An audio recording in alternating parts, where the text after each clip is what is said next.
Good morning. Welcome to OT7 Season 3, Week 4, live from Orlando, Florida. Today is the first game of pool play, and we are so glad you're here with us. We've got the best high school players in the nation descended here on the Sunshine State, looking to not only put their name on the map, but compete for an OT7 championship. We have Huncho Elite out of Georgia. We have the Carolina Stars from North Carolina. And I have Kieran Hickey Simple, and Mo Hassan to my right. I'm Alex Day. How are we doing this morning, guys? I'm doing phenomenal, man. We're here in a hot, humid state, the second best state for football in the entire country, and I can't wait to watch some That's football. crazy. Starting early. Single best state, and we have the best athletes on the field. Can't wait. We've got a great matchup here today, and on the Carolina Stars side, this team from North Carolina is a team that we haven't seen that much from yet, but I'm really excited about today, Kieran. The Carolina Stars are coming in hot. Quarterback Braden Atkinson is the guy to watch today. 46 touchdowns and 4 interceptions on the season this year, and his favorite target, Jarrell Boulder, can make catches out of nothing. I mean, he's a phenomenal 50-50 catch guy. It's not really 50-50 when the ball's in the air. It's more like 70-30.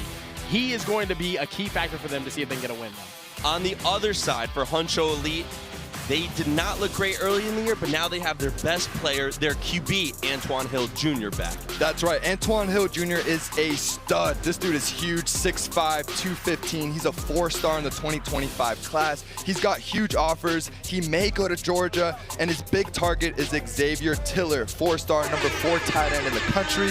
Also may go to Georgia, so we may see a future SEC duo right here. You hear the horn. Huncho's going to start with the ball, and they get things going here early, incomplete.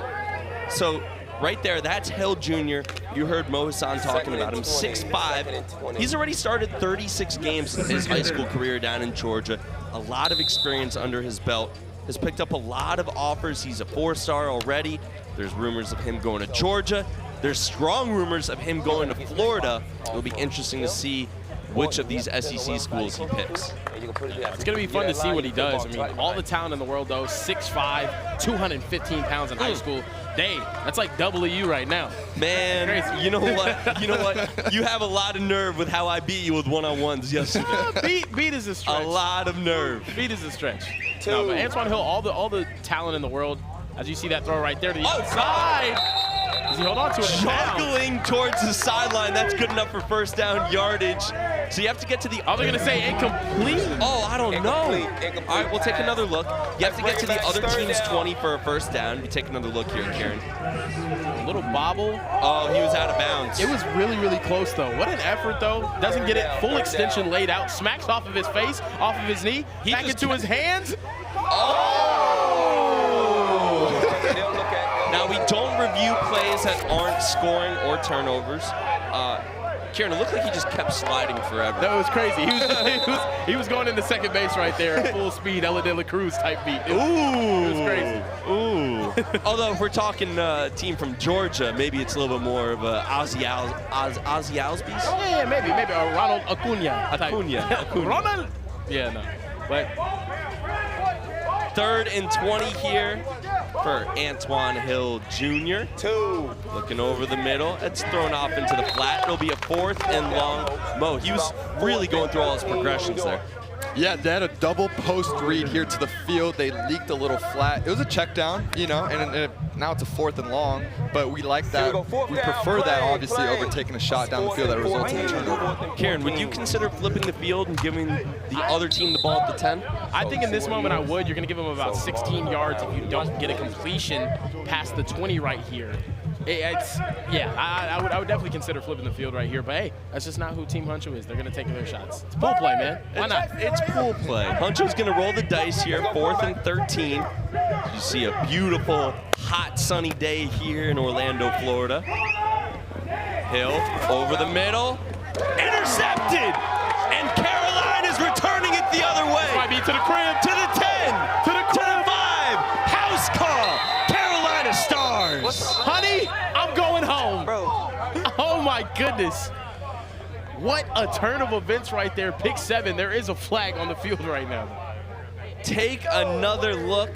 Nothing was really there off the jump for Hill Jr. And on 4th and 13, he tried to force this one. It looks like there was just miscommunication. I think some of these receivers are running the wrong route. Anytime you've got guys in the same region of the field, that's not what you want. You want to spread this defense across, and again, just forcing it down the field. But it's 4th and long, right? So sometimes you got to take shots. Goes back to our decision-making process earlier. Probably better just to flip the field. Yes, I mean, I like a good arm punt, but you got to make the.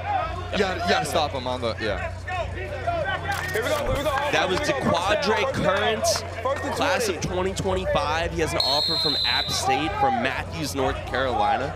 5'10" DB, trotted into the end zone. Just trotted. Nice little gallop. Nice gallop. Yeah, if you guys are in the chat, though, check in with me as well. You know what I mean? Who do you guys think is going to win? This weekend, the 2 teams that we've seen win this season, Low Pro and Raw Miami, both not here. We're going to have a new champion here at OT7 this weekend. Is Trilly finally going to get it done? That's my pick for the weekend. Either Trilly or Toa.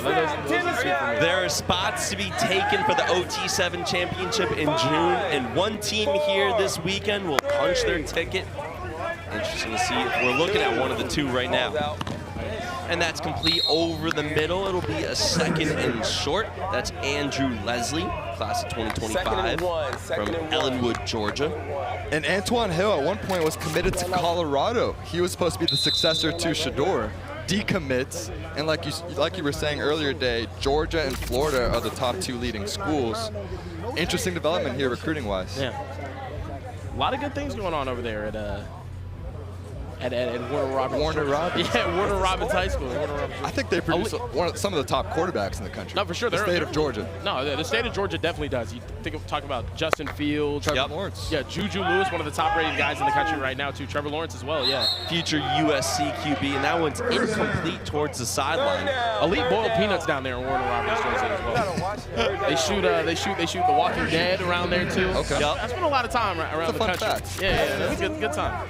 A well-cultured man. No, facts, yeah. Take another look. Just out of bounds. What an effort on the catch, though, man. Lost where he was on the field a little bit there towards the sideline. Man, it is so hot and bright out here. This might be the brightest 11 a.m. I've ever seen, so I know that sun was beaming back into his eyes off of that white on the sideline. Over the middle, intercepted again! And finally, touchdown. Big play for the Carolina Stars. Ellie Hamrick, Jonathan Manley with the DB. The Ninja Turtles taking over. The Ninja Turtles taking over. Just a tip drill right here. Barely gets the touch, and I mean, hey, Carolina Stars is trying to keep their offense off the field right now with all these interceptions. It has been all defense for the Carolina Stars, giving a lot of problems for Antoine Hill Jr., but Hill Jr. not getting a lot of help from his receivers. Yeah, not getting the best amount of help right here, but. It's tips and overthrows, gotta get those. Just put the ball on them, you get the first down. So hey, if it hits your hands as a receiver, you gotta bring it. So the Carolina Stars will take over finally here on offense, 6.5 minutes into the game with the lead. And this is our first look at Braden Atkinson, Mo. Yeah, this guy's one of the most decorated quarterbacks in the program. He's gonna start most of these games. He's well experienced. He's already got a Boston College offer amongst 5 others. And this is a program that's developed a lot of great quarterbacks. Drake May, by the way, just went 3rd overall. Guys like Sam Howell as well, who just got traded to Seattle. Underrated quarterbacks in the state of North Carolina. 100%. Reminder, you have 4 seconds to throw the ball. After 2 seconds, the defense can rush the QB. From there, QBs can scramble, go past the line of scrimmage. As we see the Doughboyz walking in right now, they'll be coming up after this. Niles Newman waving to the booth. What's up, Niles? Atkinson, over the middle, incomplete. One thing I like about Braden Atkinson that he does, well, actually, I think this is Eli Hamrick, yeah. One thing that I like about him that he does is he's not afraid to just throw the ball away a couple times. A lot of times you see the sack yardage kind of pile up for some teams. They end up moving backwards. He's not afraid to just throw the ball away. Right here, just can't pick up the yardage. Really, really well covered there from Huncho Elite. Carolina Stars will flip the field here on 4th down, which means Huncho Elite will take over their 10-yard line. Carolina Stars, by the way, coached by former Duke QB Anthony Boone. He had a nice college career. Yeah. I think he had a couple cups of coffee in the NFL. A couple cups. A Yeah. couple cups. You know, He was a dog at Duke, by the way.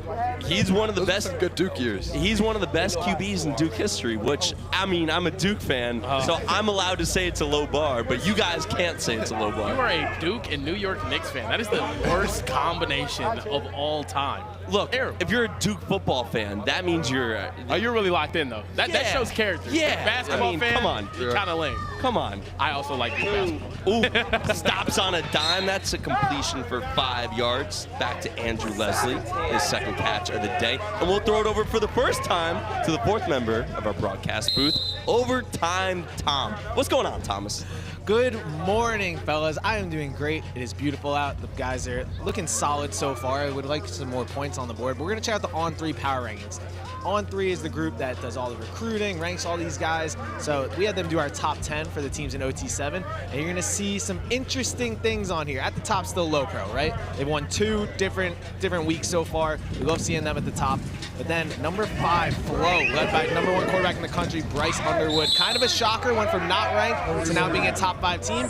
But we're going to see if any of these teams can kind of make a jump this weekend. So we'll see what happens. What do you guys think about Flo at 5? I love Flo at 5. Honestly, they showed up. On pool play, they were a little shaky, and everyone was like, oh, well, what's going on? They had been together for like 2 days, and then they came out on Sunday during bracket play, and Bryce Underwood lit things up. He looked every bit of deserving of that ranking that he has as the number 1 player in the country, and Flo just looked amazing. So I'm a fan of them being at number 5. I think they could even go up a little further, and I would like to see them, you know, at the championship that we have coming up a little bit later. Absolutely, Ryan Clark did a good job with that team flow defense, especially on day 2. Big turnaround from day 1. You gotta play low pro, man. It's tough, dude.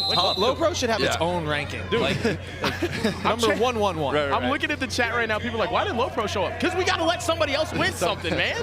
We have to. They haven't lost an event in 2 years. New QB in right now for Huncho Elite. It's Darnell Kelly. He was here a couple weeks ago. He had a nice performance. 437 yards, 7 touchdowns, completed more than 50% of his balls out of Sewanee, Georgia. I love the locks, too, man. Enough quarterbacks don't have locks, man. I That's like true. quarterbacks have the locks.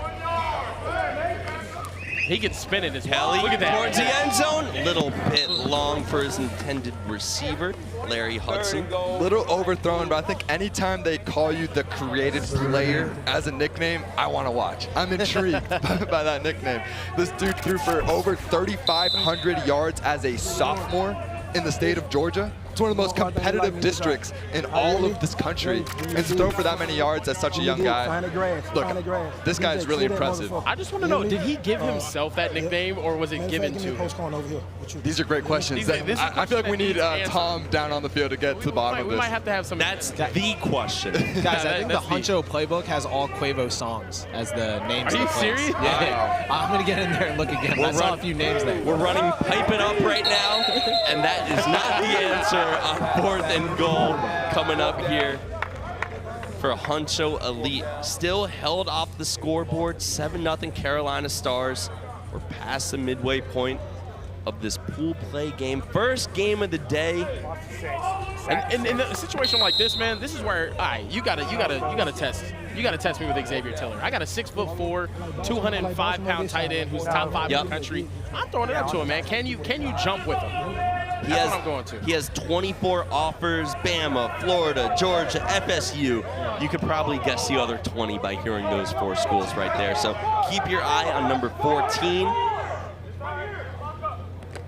But at the bottom of your screen right now. They need a touchdown right now, going towards the end zone, and wide open touchdown, Huncho Elite, DJ Avery. Just lost him out there on the other side. Mo, what a throw and catch, man. Yeah, Darnell, he's a young guy, but he's got experience. He's got ice in his veins, according to their head coach. He didn't allow the earlier sack to get in his head, finds the wide open receiver in the back of the end zone. That's just composure. That's great accuracy. And these guys take they tie it up right here. So we got a ball game. Some confusion right there. And after 2 early interceptions, Carolina Stars not able to capitalize and kind of build that lead. If you're Huncho Elite, do you put Kelly back out there next possession, or do you go back to Hill Jr.? I roll with the hot guy. Towards the sideline, complete. Oh, he's still in. Atkinson, and tiptoeing down the sideline are the Carolina Stars, and KJ Bynes has himself a touchdown. Balanced, as all things should be. On the sideline, ridiculous body control. One, a beautiful throw on the out, and his ability to stay in bounds right here. Just tiptoe, doesn't matter. I'm taking off into the end zone with the ASU gloves on. That was the other 21 for Carolina Stars, KD Smith. These guys have multiple numbers. You look down. Nice catch, nice throw, and bolts down the sideline for 7. And you commented on the ability to balance on the sideline. How about the throw over the defender to layer it? A lot of guys will overthrow that because it's hard to place it perfectly in the breadbasket over the defender. But for such a young guy, Eli Hamrick, that is a dime. That was a dot. That was an absolute dot. We saw Hamrick on the first possession. That's Atkinson with his first throw of the day. That's right. Pretty good first throw of the day, I'd say. I would say so. Pretty solid. Oh, he's wide open again. That's complete to the 5-yard line, and Huncho Elite is all set up. And by the way, we were talking about who would be the QB for Huncho. Darnell Kelly back in for back-to-back possessions. And these boys is going at it right now. Explosive play after explosive play. Take another look right here. A lot of room to run. And I'm thinking, Mo, how do you get that? Is that a coverage bust going on right there? Or what's happening, Mo? I think, we saw these guys start so slow. I think they're trying to figure out what these defensive coverage are dialing up, and the coaches are just in their bag right now. They figured out, okay, these guys are in cover 4, cover 2. These are the segments of the defense that are open, and now they're just attacking. It's like a fighter. Early rounds, you're trying to figure out what's going on with your opponent. Yeah. These guys got it dialed in right now. Like me on Madden when I'm playing anyone in the broadcast booth. I dominate you, honestly. It's crazy. Keep your eye on Andrew Leslie. I'm just letting you get away with that one. Number 5, he's been active all day. Touchdown, Huncho Elite, Andrew Leslie, walk it like I talk it. Man, they stick with Darnell Kelly on this drive, and he shows, man, he's hot. Throwing across his body into traffic, doesn't matter. Perfect ball placement and a touchdown. That was tough. Huncho Elite trying to get their first win here at OT7. What a dangerous throw to throw behind yourself. Look at this replay. There's about 5-6 guys in that crowded area. Puts it right where he can get it. Wow, what a throw. That's something that a creative player does. That's right, that's right. That's 99 accuracy on that. 100%. The 4th catch of the game for Andrew Leslie. He's been a favorite target from Cedar Grove High School down in Georgia. And this is a big moment for them as well. Huncho Elite, they showed up last year. They did not get a win. They showed up to week 2. Didn't get a win as well. They have an opportunity here to get their name on the board, man. get a point up on the board right now. They haven't gotten a win here at OT7. Let's see them in a better position during bracket play if they can get some wins together here. An interesting decision to continue to switch quarterbacks here for Carolina Stars. Yeah, I mean, the 2-quarterback system, I think I'm okay with it during pool play. But I do care about seeding a little bit in this. Hamrick over the middle, that's complete. 2 Spider-Man. Yeah, no, 2 Spider-Man. The Spider-Man was Cameron Vance. And he has like the let's go. He has like the white gloves and whatnot, kind of like the web shooters. How about kind of tough? How about the cleats Jordan too? Are those Jordan 1 cleats there? Yeah, I think they are. And I'll bring up 3rd and 3 here. 3.5 minutes remaining. That's good for first down yardage. It'll be 1st and goal from just outside the 10. Tom is standing by with a special guest on the Huncho Elite sideline. Excuse me, the Carolina Stars sideline. What's going on, Tom? Hey, fellas, thank you. I am here with the great Clinton Portis. How are we doing, sir? I'm good, man. It's hot, but other than that, I'm good. And you're out here, your son's on Carolina Stars. What's it like seeing him play against all these top competition? Obviously, you were a great player yourself. Well, it's dope, just to be able to be a father and sit back and watch, getting the opportunity to watch him come into his own and kind of establish his own name and his game. It's a different position. So with him playing DB and making a name for himself is good. And you're obviously out here on the sideline talking to all the different guys. What's some advice that you give to the players who are, maybe top recruits looking to get to that next level? Well, I think for a lot of these guys, because they have so much talent, they rely on it. But you still got to stick to the rules of the game, sitting in zones, finding that spot, getting open for the quarterback. keeping hands off of you. You know, the simple things that translate in football. So we have so many kids that's capable of playing. You know, it's just one of those simple things where you're like, hey, man, sit in that zone. If it's zone, sit down. Get a quarterback a bigger window instead of keeping it on the move and running it to the neck. So I think we'll be all right. How would you be out here playing 7-on-7 right now and then also in your prime?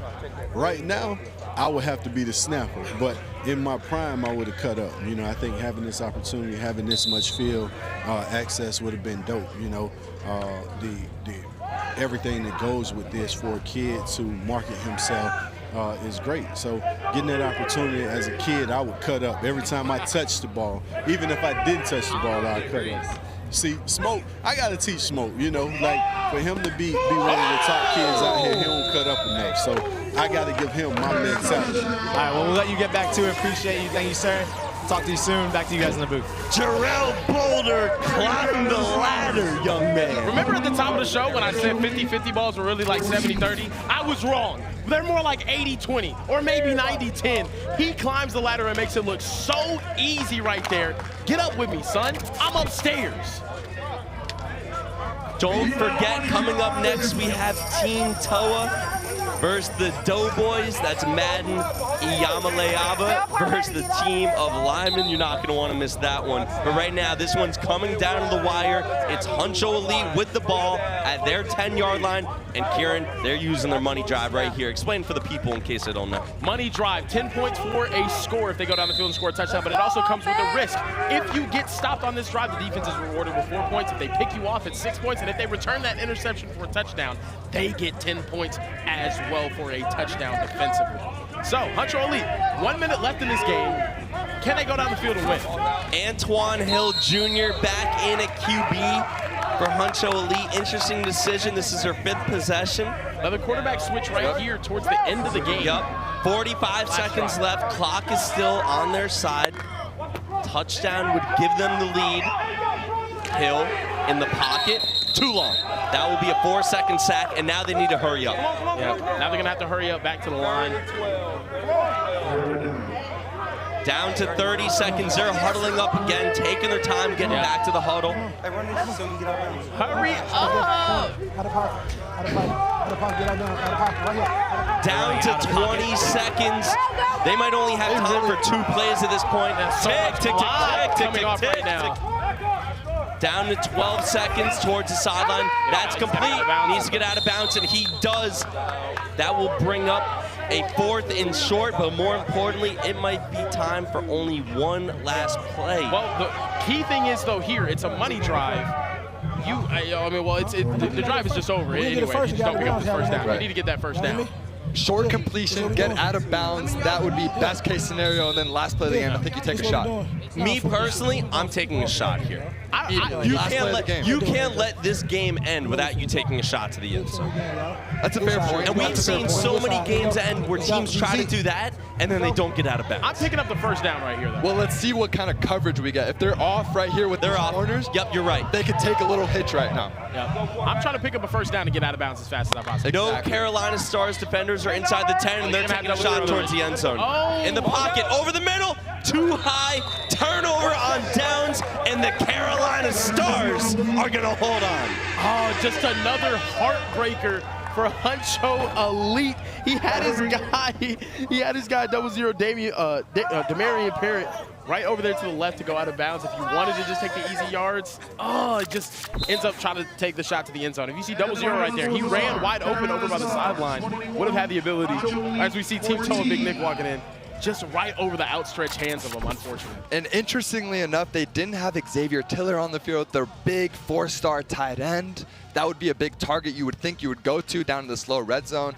Even then, you see the talent that Antoine Hill Jr. has, the big arm, you know, the accuracy there at times.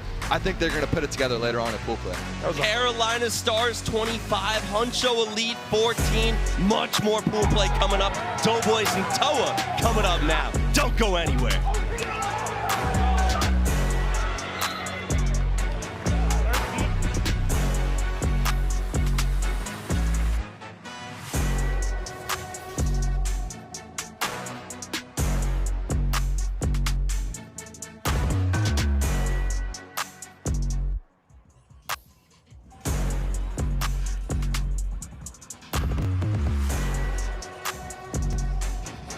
And welcome back to week 4, season 3 of OT7. We just had an amazing game between Carolina Stars and Huncho Elite. It's your boy, Schnapper Jones, and I'm joined by my guy, AB, Adam Brenneman. What's going on, AB? It is hot out here, man. It is, bro. The Florida sun. Anytime we get football in the summertime, I get excited, bro. Hey, we just seen an amazing matchup. Antoine Hill, our first time being able to see him today, he had some impressive moments, but he also had some moments where the game kind of just got beyond his reach right there. Yeah, Hill has all the talent in the world, but just has to find a way to take care of the football. Threw a couple interceptions. The one was on 4th down, so you don't mind him taking the shot down the field. But he has all the skills, right? It's just now honing in on when you throw the football, when you take care of it, when you take that check down. You don't have to try to win the game with every single throw.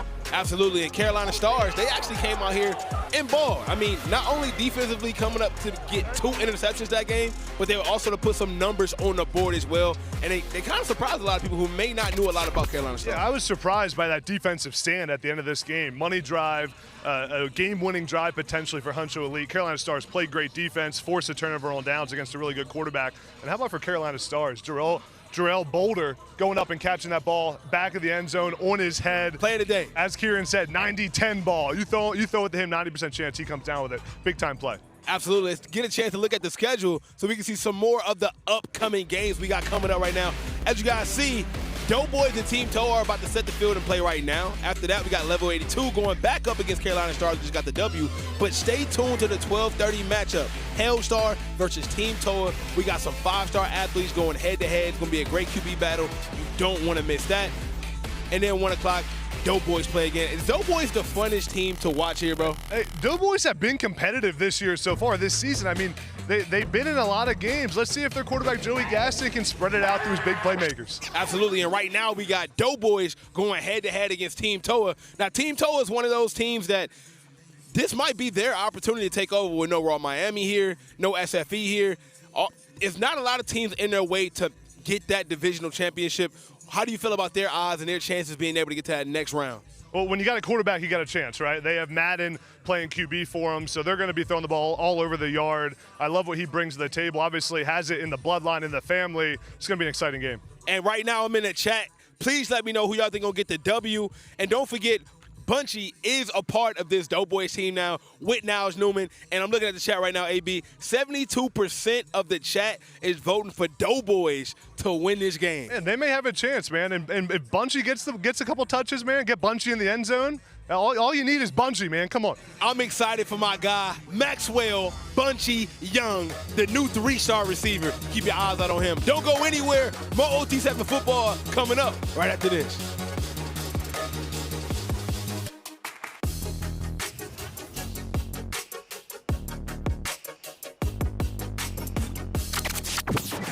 What are you wearing, man? You look ridiculous. It's OT7. You didn't bring any gear? No, I'm on the card. No, we were supposed to. That's a rookie mistake.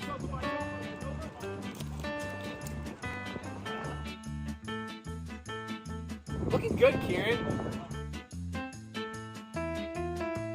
Snickers, the official chocolate of OT7.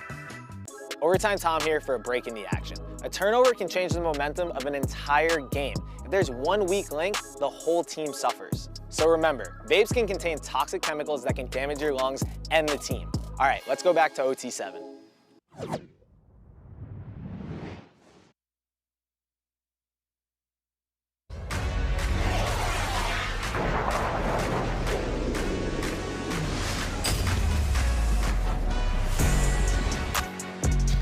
Good morning to you.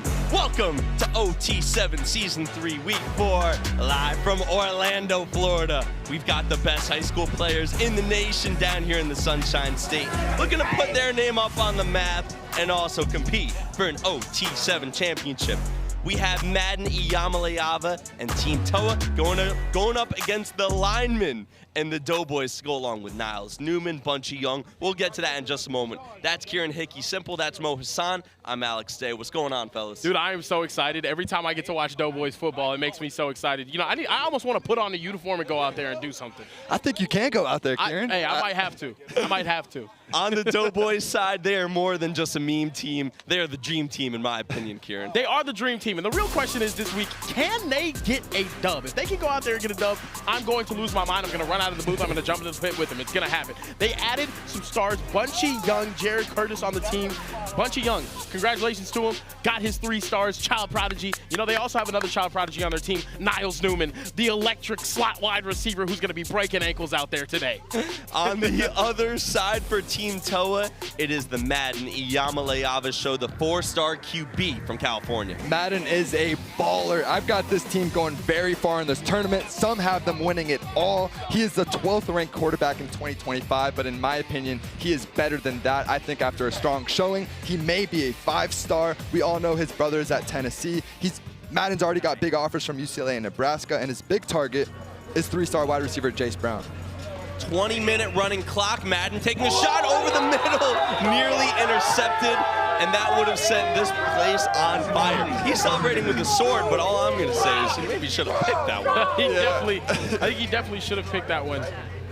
Could you imagine first play of the game? Right there, pick 7. That would have been crazy. So 20-minute running clock. Almost the interception there. Doughboyz with the ball. Their QB is Joey Gaston. Joey Gaston. Oh, sorry. Toa with the ball. And I got ahead of myself looking at Joey Gaston and John Quall over there. Still running. No whistle yet. Oh, he didn't get touched. Everyone's standing around looking, and Team Toa is in the end zone. What? Wow. Crazy. Just nice and slick, man. Doughboyz on the way. Oh, the Doughboyz are going to jump in there, too. What is going on? One thing I love about the Doughboyz, it doesn't matter. If anyone's going to the pit, they're going to the pit as well. That's right. Absolutely. He gets touched right here. Mayhem. Oh, no, he didn't. Slick play right there. Dylan Booth making it happen for Team Toa. He's got an offer from Western Kentucky as well as Portland State. And now Joey Gaston and the Doughboyz will take over with their coach, John Quall, in the Steve McNair jersey over there. And he's dripping, man. He looks cool. Definitely got the swag on right now. Hey, what's the over/under on Bunchie touchdowns this weekend? I'm gonna say he gets 5. I think he's gonna have 5 a really is a good weekend. line. I'll say this, Bunchie deserves all the touchdowns, but I don't think Doughboyz as a program have 5 touchdowns yet. What are we doing? What are we doing? I believe right hand doing. You getting the ball, Bunchie? I don't think I am. Speed up. Okay, Bunchie's got to speed out, guys. Joey, who are you throwing to?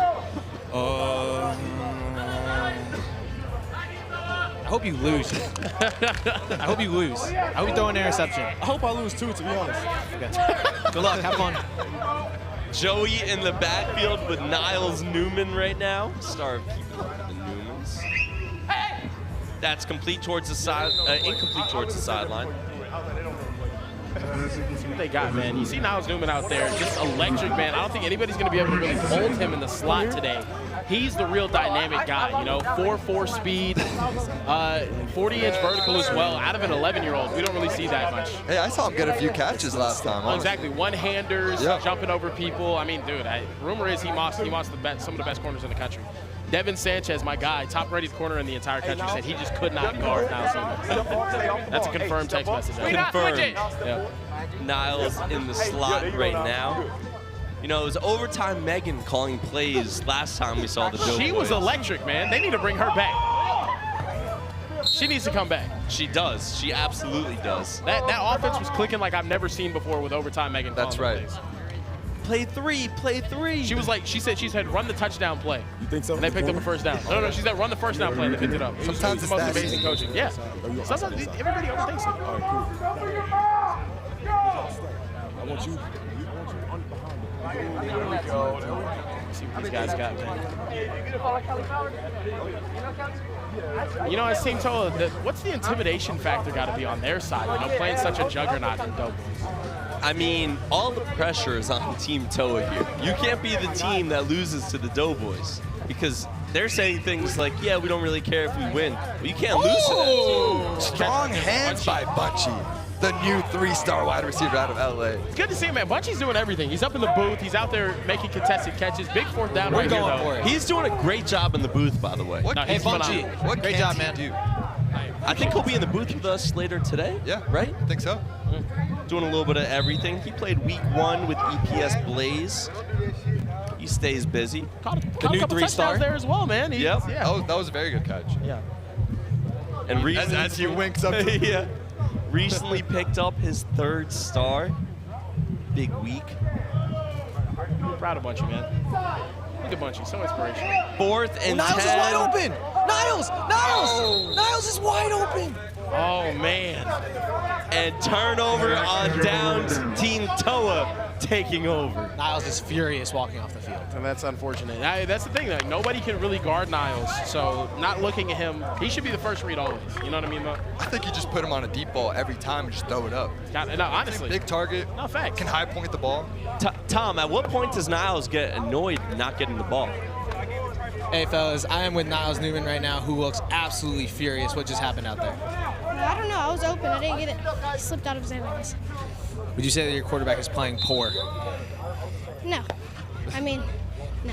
You were wide open. No comment. Why didn't you score on that possession? I didn't get the ball. Are you better at football or basketball? Basketball, but Who's better at football, you or Nelson? me. Okay. Do you guys think you'll win a game this weekend? No chance. Back to you guys in the booth. No chance they're winning. And that's a touchdown for Team Toa. 14-0 Team Toa. And that was an issue for Team Toa last week, playing down to competition.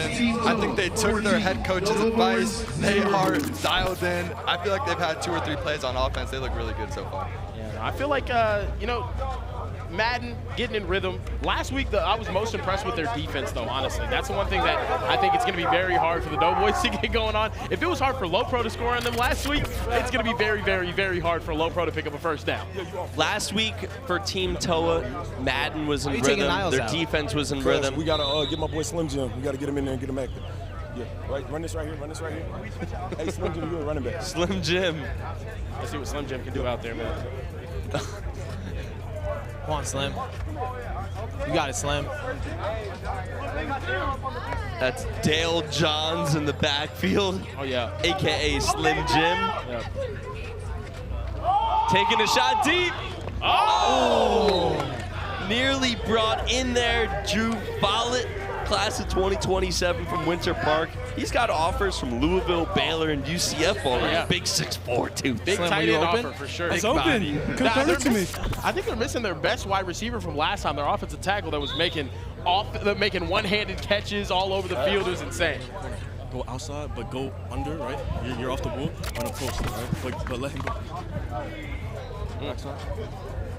John Quall has been benched as a play caller. Yeah, bro, I'll be letting Joey get at it. What's crazy is, y'all don't understand, I come out here and just make plays up. Joey actually has real, like, routes and schemes. I just make it up. Is it true that Ice Spice has influenced your playbook? Yes, 1,000%. Ice is one of our best coaches when it comes in the film room. Joey over the middle. That's complete for a first down. And the Doughboyz pick up their first down of the game. That boy Adonis Moise, 3-star wide receiver with offers to K-State, Pitt, UCF. Is an official visit to K-State coming up as well. I'm happy we don't have to play them anymore. Dear Adonis. Dear Adonis. Oh, my goodness. Look, don't sleep on the Doughboyz. They're taking shots and they're getting active down the field. Just throw it up to your big playmaker. I mean, I don't know how you sleep on the most talented team here. Unquestioned. Right, you're right. I would take this team in a basketball game against anyone. Joey Gaston out of the Bronx, New York. Joey, let's look Bunchie here. How are you ranking New York State as a football entity here, Listen. Alexander Day? Top 15, not top 10. Okay. Top 15 is disgusting. No bias. No bias. I just said top 15 because you can't quickly rattle off 15. I could right now. Easily. California, Texas, Louisiana, Georgia, South Carolina, North Carolina. And that will bring up a second and goal. Alabama, The entire Tennessee, South, Maryland, the entire West. the entire South, the entire West Coast, all of it. Not even remotely close. The Midwest. You didn't even say Hawaii. Hawaii's Take Hawaii. New York is right in that Alaska tier in Bunchie's terms of running high the school wheel here, football, for fellas. sure. It's North dark. Dakota. It's dark It goes half the North year in Dakota, Alaska. South Dakota. Rhode Island is better than you guys at football. So is Connecticut. Nashawn Montgomery. Nashawn Montgomery. I don't think New York has Nashawn Montgomery. This is I'll be very honest. much in the slot But you know here what? with The the fact that you don't think New York has better football than Alaska. He's wide open. Throw it, Joey. Gaston. End zone. Bunchie. Touchdown! Bunchie Young! And to the real Cos Folk Pit. Oh my goodness, the whole team run into the pin. What a catch by Bunchie Young. And he yeets himself into the foam pit. The body control from Bunchie. Nobody can guard these guys, man. I'm trying to tell you. Take another look. Tip drill to himself. Wow. I didn't see it. I don't know what y'all talking about. Cut the camera. Cut the camera. Touchdown. Stop the count. Cut the camera. I swear if this production crew calls this not a touchdown. That's a touchdown to me. Cut the camera. Odell who? Oh, we're talking about. It looks like a touchdown to me. 1 foot. Look at that. It's 2 feet. Look at that foot is clearly in bounds right there, man. What are you talking about? Oh, Niles throws a foam block to Bunchie. That was just Bunchie right in the face. It's a touchdown, right? Yeah! They're in the car. Oh, my God. All right, here we go. 14-7. Team Toe is still with the lead. The Doughboyz have a little magic in the air. It's a touchdown to me. Oh, my goodness gracious. How about Bunchie just putting the entire team on his back? What a catch. That's awesome. What a catch there by Bunchie, man. Just throw it up. 9.5 minutes remaining. Back to work for Madden Yamalayava, who's up to 15 touchdowns on the season. Looking to make it 16 right here.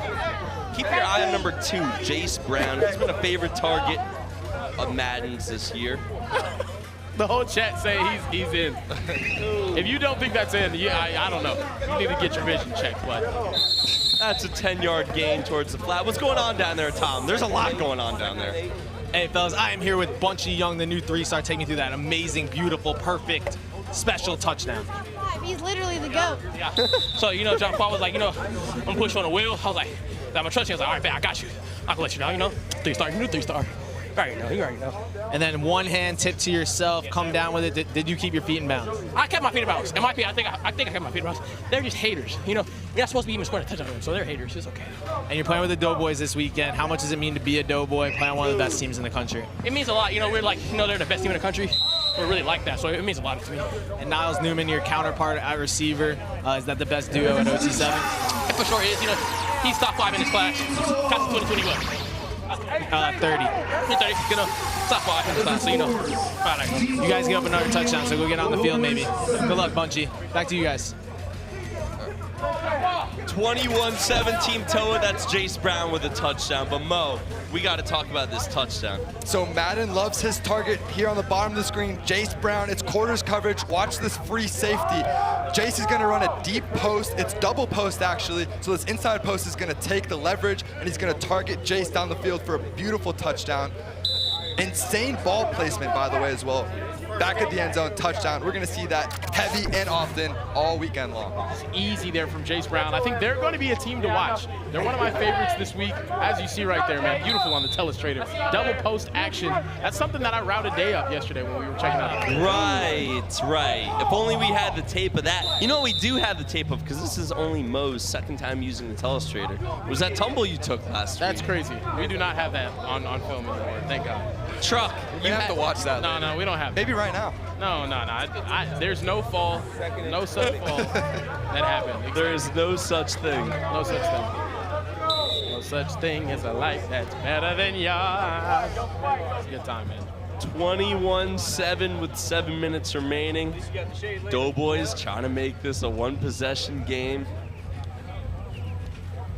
See what they can do. I mean, Niles Newman back in the backfield. I got to see him get active, man. He's electric. I'm sending him on a go every single time. Who's going to guard him? Yep. Nobody's going to really guard him. They don't really care to guard that kid. Right here. Sideline a little bit out of the reach. Had him. Oh, man. That one hurts. That one really hurts, I'm not going to lie to you. Coach John Quall dialing it up, moves Joey to the left side. It's a simple high to low read. They get behind the corner, and he just missed them slightly. Great play design. 3rd and 20 for the Doughboyz. These feet start fighting cancer. Come on, stop playing.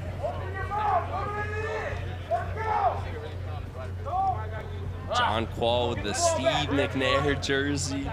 Look, I believe in Joey. I think he's going to get this thing going. They're going to score right here on this drive. Watch. Gaston Up the sideline, a little bit overthrown again. Intended for Drew Follett. That's the second time targeted him down the field. You thought I was hitting you? It's not happening. We're bringing the skill guys in. Here we. Okay. I don't know why we didn't bring the skill guys in on first and second. These are all skill guys, man. Tom, don't ever disrespect my team like this again. Give me this. Give me this right here. Give me this right here. Give me this right here. Hey, Adonis, I want you running. I want you running. I want you at H. Bunchie, I want you to be this. Turn it to a post. X. I want that to be you, man. So you heard Coach. We got Bunchie on the deep Coach, post. where are we looking here? To throw the ball as far as we can.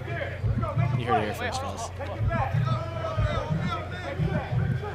4th and 20, needing to get to the other team's 20. Joey over the middle, incomplete. Turnover on downs, and Team Toa will take over with a 2-possession lead. So close, man. So close. These Doughboys will be back here on YouTube at 1 o'clock Eastern. A lot of good games coming up today here on Overtime Season YouTube channel. Toa, Carolina Stars. You're not going to want to miss all the action today. And then we're back on NFL Network today, 4 o'clock Eastern. Stick with us. Full day of football, pool play here in Orlando. So Madden looks really good early on. Where do you guys have Team Toa going tomorrow in the tournament? I'm interested to see what they can do, simply because their defense is so nice, man. Like their ability to limit low pro last week, I think, was the most impressive thing for me. And it's all on Madden. If Madden's hot, dude, they're gonna make it to another semifinal or championship type appearance. And without the SFEs, the Raw Miamis, or the or the low pros here, I think it's up to them and Trilly to kind of take that spot. But I do think last year we saw this as well. Level 82 is gonna have something to say about this whole tournament. They showed up earlier on last season, weren't looking too dominant. They showed up in Baltimore and dominated everybody. I think Level 82 is here to play. I'm worried that Team Toa might not have the wide receiver weapons compared to some of these other teams, but they definitely have the QB. Guys like Jace Brown keep stepping up. They could definitely be there late on Sunday. What's going on, Tom? What do you have down there? Hey guys, I'm with Coach John Quall. How do you feel your team's playing so far today? I feel like we are doing better than what I thought, because I ain't gonna lie, I didn't think we were gonna score against Toa, but we scored, so I'm like, all right, cool. We just gotta get first. After we get the first down, it's easy to chalk it up within 20 yards. I think I gotta go back and let Joey call the plays. I ain't gonna lie to you. And you guys are without Cheeseburger this weekend. What happened to him? So Cheeseburger. Oh my I thought he caught it. I was finna run to the end zone with him. So if y'all don't know, man, my boy Cheeseburger is currently serving a sentence in juvie right now. He got caught stealing cheeseburgers, man. He said he was super hungry after one of these OT7 tournaments, man. He went and stole some cheeseburgers, so he's in juvie. We should be receiving a jail call from him sometime today, actually. He's gonna call in and talk to the team. But yeah, man, hopefully we hear from him soon, man. Free my man Cheeseburger. Of course, and do we think we get one win this weekend? Well, looking at that, probably not. But hey, we here though. We good. We lit. Doughboys coach John Quall, everyone. Back to you guys. Free cheeseburger, man. He ain't even do nothing. I've stolen multiple cheeseburgers in my life. I don't care if I'm incriminating myself. Oh, wow. I stole Dave's cheeseburger right now. He had one waiting in the fridge. He's not getting it. I did. Yeah, no, I ate it already. Call and collect cheeseburger. Oh. I think we need free cheeseburger t-shirts out here. Rep the merch, you know what I'm saying? I need to see Joey just take some shots downfield right now. Well, they're using their money drive right here. Send Slim Jim downfield, man. I need a deep switch concept between Slim Jim and Niles Newman, man. I like it. A little post corner action. Just a little. Yeah, a little. You know what I mean? Put Bunchie underneath just to take all the attention towards. No, exactly. And then let the big boys work down the field. If you want to be a puppy, stay on the porch and let the big dogs eat. You know what I mean? I like that. Level 82 and Carolina Stars are coming up next. After that, it'll be these Toa Boys versus Hellstar. Gaston taking a shot deep. Oh, intercepted by Team Toa. Oh my goodness. Running the other way, there is a flag on the field. Oh, I don't think he got. Oh, and touched at the 12-yard line is Jermichael Gillis, the 3-star DB. Bunchie's still on the ground. Clearly he wanted the pass interference call. Yeah. Double coverage. I wonder if he got it. There is a flag. He had a chance. Oh, was it? I think we're going to get an offensive pass interference. No, defensive PI. They're going to say defensive PI. Yep. Only way you can stop Bunchie is by pulling him down. Nah, I agree with that. Yep. I agree. You'll say that catch that he made 2 feet inbounds like an NFL player earlier. Crazy. Under a minute left here. It'll be 1st and 11. So we keep taking shots, guys. Why not? Shots. Other than PI. I need a Niles Newman catch before this game ends. 100%. He's in the backfield right now. Slide. Give it to there him. he is. Boom. There we go. Okay, Tony Romo. And I think Abdul Sanders right there, the Bama commit, is kind of shocked that he gave it up right there over the middle. That's Niles Newman, 11-year-old, making an Alabama football commit look silly out there on the football field. The class of 2030. 2030. Does that mean Niles needs an Alabama offer? I mean, he might need one. I mean, that's how it works, right? Yeah. I will be honest, though. Abdul Sanders, I think, is part of the reason why this TOA defense has been, oh, goodness gracious. Dangerous pass by Joey Gadsden. Tough. That's the horn. Good sportsmanship there. Shout out Bunchie and the boys. 28-7 is the final. Take a look at this last play. Yeah, it looks like TOA got lucky, man. They got kind of lucky. A couple of lucky touchdowns and interceptions, you know. Doughboyz will be back, man. Yep. The Doughboyz will be back. They might run the table. We'll see. will. They just do not count them out. Level 82 and Carolina Stars are coming up next. We got much more Doughboyz coming up, much more Team TOA. Pretty dominant win there by TOA. Be interesting to see if this is the beginning of a deep run for them, punching their ticket to the OT7 Championship. Level 82, Carolina Stars coming up next. Don't go anywhere. It means a lot, you know, we're like, you know, they're the best.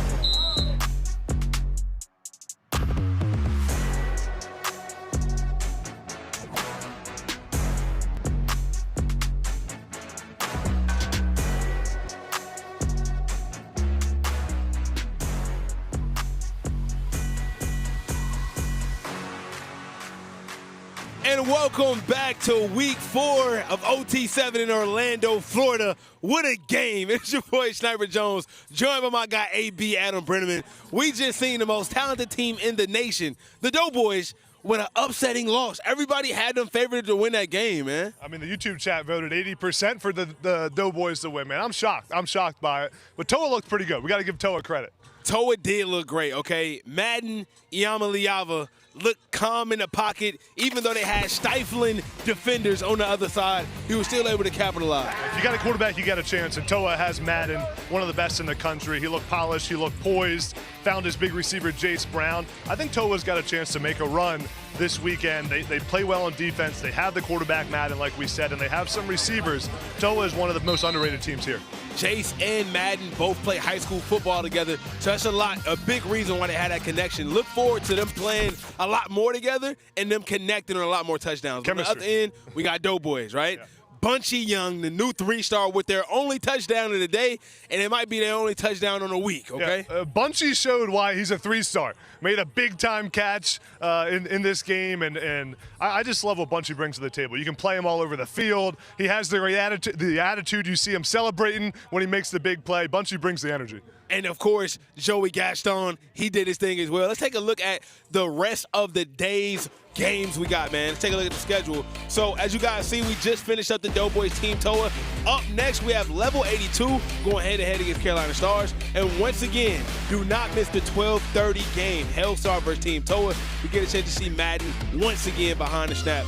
Also, Level 82 and Doughboyz. If you want to see more Doughboyz, I know you guys love them. Don't go anywhere. They will be playing once again at 1 p.m. But now, Level 82 versus Carolina Stars, what we about to watch. AB, what are you looking forward to in this game? This is a great game coming up. Well, Level 82 has a tight end, Damon Hall, that you got to watch. Guy's going to be a big-time player in college football. Also, wide receiver Julian McFadden for Level 82. And their quarterback, Gavin Swidar, does a great job all over the field, can throw it intermediate, deep, and short. Makes good decisions. It's going to be a fun game. Gavin Swidar is definitely a full package quarterback, in my opinion. As you mentioned, he can throw the long ball, got the in-between game, and if you send a rush, he got a little bit of wheels. He can get out of there, so I'm looking forward to that. Also, Level 82, a lot of people are talking about teams like Power. A lot of people are talking about teams like Team TOA, but Level 82 also has not only the talent, but they have the regime to make this a big weekend with a lot of the big teams missing. They can win it all. Yeah, they really do. This one's wide open, man. I mean, we have no clue who's going to win this one. Obviously, Low Pro not being here helps for all these other teams, but even Carolina Stars, man, they rotating the quarterbacks, Braden Atkinson and Eli Hemrick. Both those guys look decent when we saw them 2 games ago. It's going to be a fun game. It's going to be exciting to see who comes out on top on Sunday. Absolutely, and we know that Level 82 comes fully packaged with the NFL offense. A lot of coaches say they have an NFL offense, but they don't have the perks of having a Super Bowl champion as their coach. So I'm looking forward to see who's going to get this W. Chat, I'm asking you guys right now who's getting the W. Right now it's 61% Level 82. Wow, okay. 39% Carolina Stars.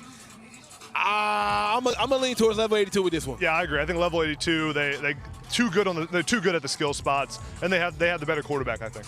I think not only do they have a better quarterback, but once again, this playbook, they have a good playbook. NFL-ready playbook. The schemes, the styles, it's kind of fast-paced. I think it's going to be hard to the ability to be coached by NFL talent, to know what that's like, even the terminology you're using, to understand what it's like to run routes at the NFL level and what it's like for the quarterback to make decisions at the NFL level. It's a huge advantage that Level 82 has.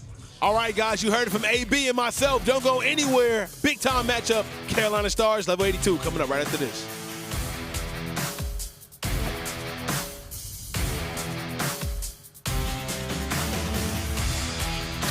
Darren Pilati here for a quick timeout. Getting a stop on D is all about handling your matchups and trusting your teammates. If there's one weak link, whole team suffers. So remember, vapes can contain toxic chemicals that can damage your lungs and the team. That's why there's no vaping team. Stay tuned for more OT7. I feel like I would have dominated if I played 7-on-7. If you're out there for a full game, how many touchdowns you catching? 3 easily. What if I'm covering you? 5. I bet you couldn't catch a 10-yard pass on me. Bet, let's do it.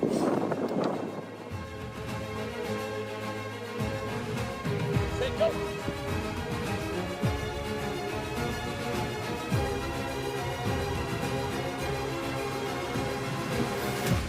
Woo! Snickers, the official chocolate of OT7. Rookie mistake day.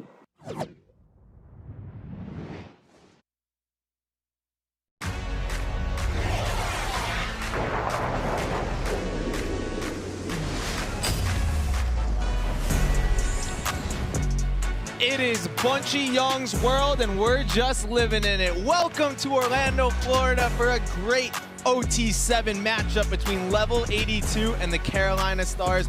Both these teams looking to punch their ticket to the OT7 Championship in Tampa in June. We got a great one coming up in just a couple seconds. I am your host, Overtime Tom, and I am joined by Doughboyz star Bunchie Young and the QB king, Mo Hassan. Bunchie came right after a game. How you doing, man? I'm feeling great, man. You know, I scored a touchdown. You know, I feel great. I feel great on like the day. Little touchdown. Yeah, you know, we in Greater Orlando, Florida. Yes, sir. And Mo, you were with Day and Kieran earlier. Now you got me and Bunchie. How you doing?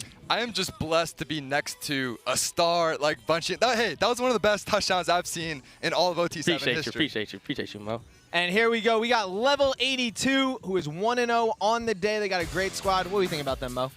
Level 82 has an explosive team, right? They're led by quarterback Gavin Sidwar. He's already got offers from Virginia Tech, Maryland, Syracuse, and Pitt. They led their team to a divisional championship already, so you know this team is well coached. By the way, Torrey Smith is calling plays, the 2-time Super Bowl champ. So these guys are looking to make a run.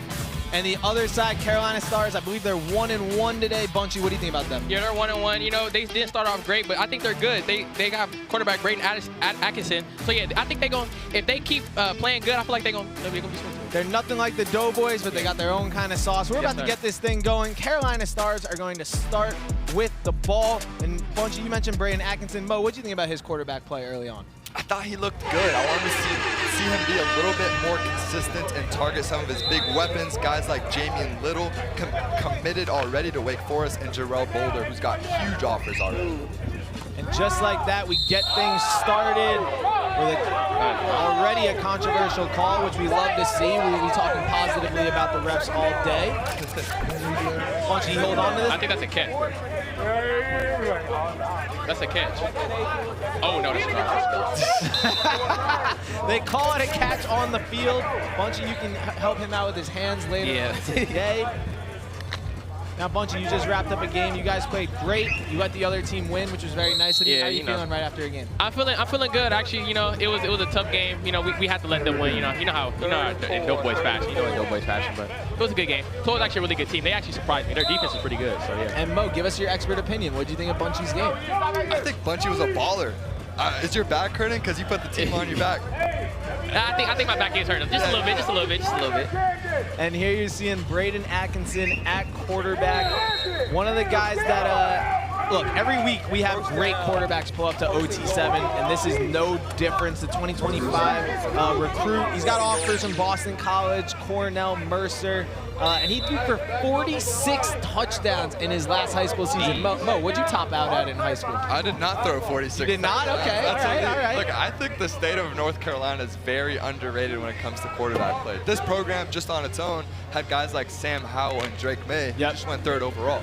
So they think Atkinson's the next guy in line, and he just might be. What do you think about Drake May? You know what? I think he's a stud. I think it's a tough situation.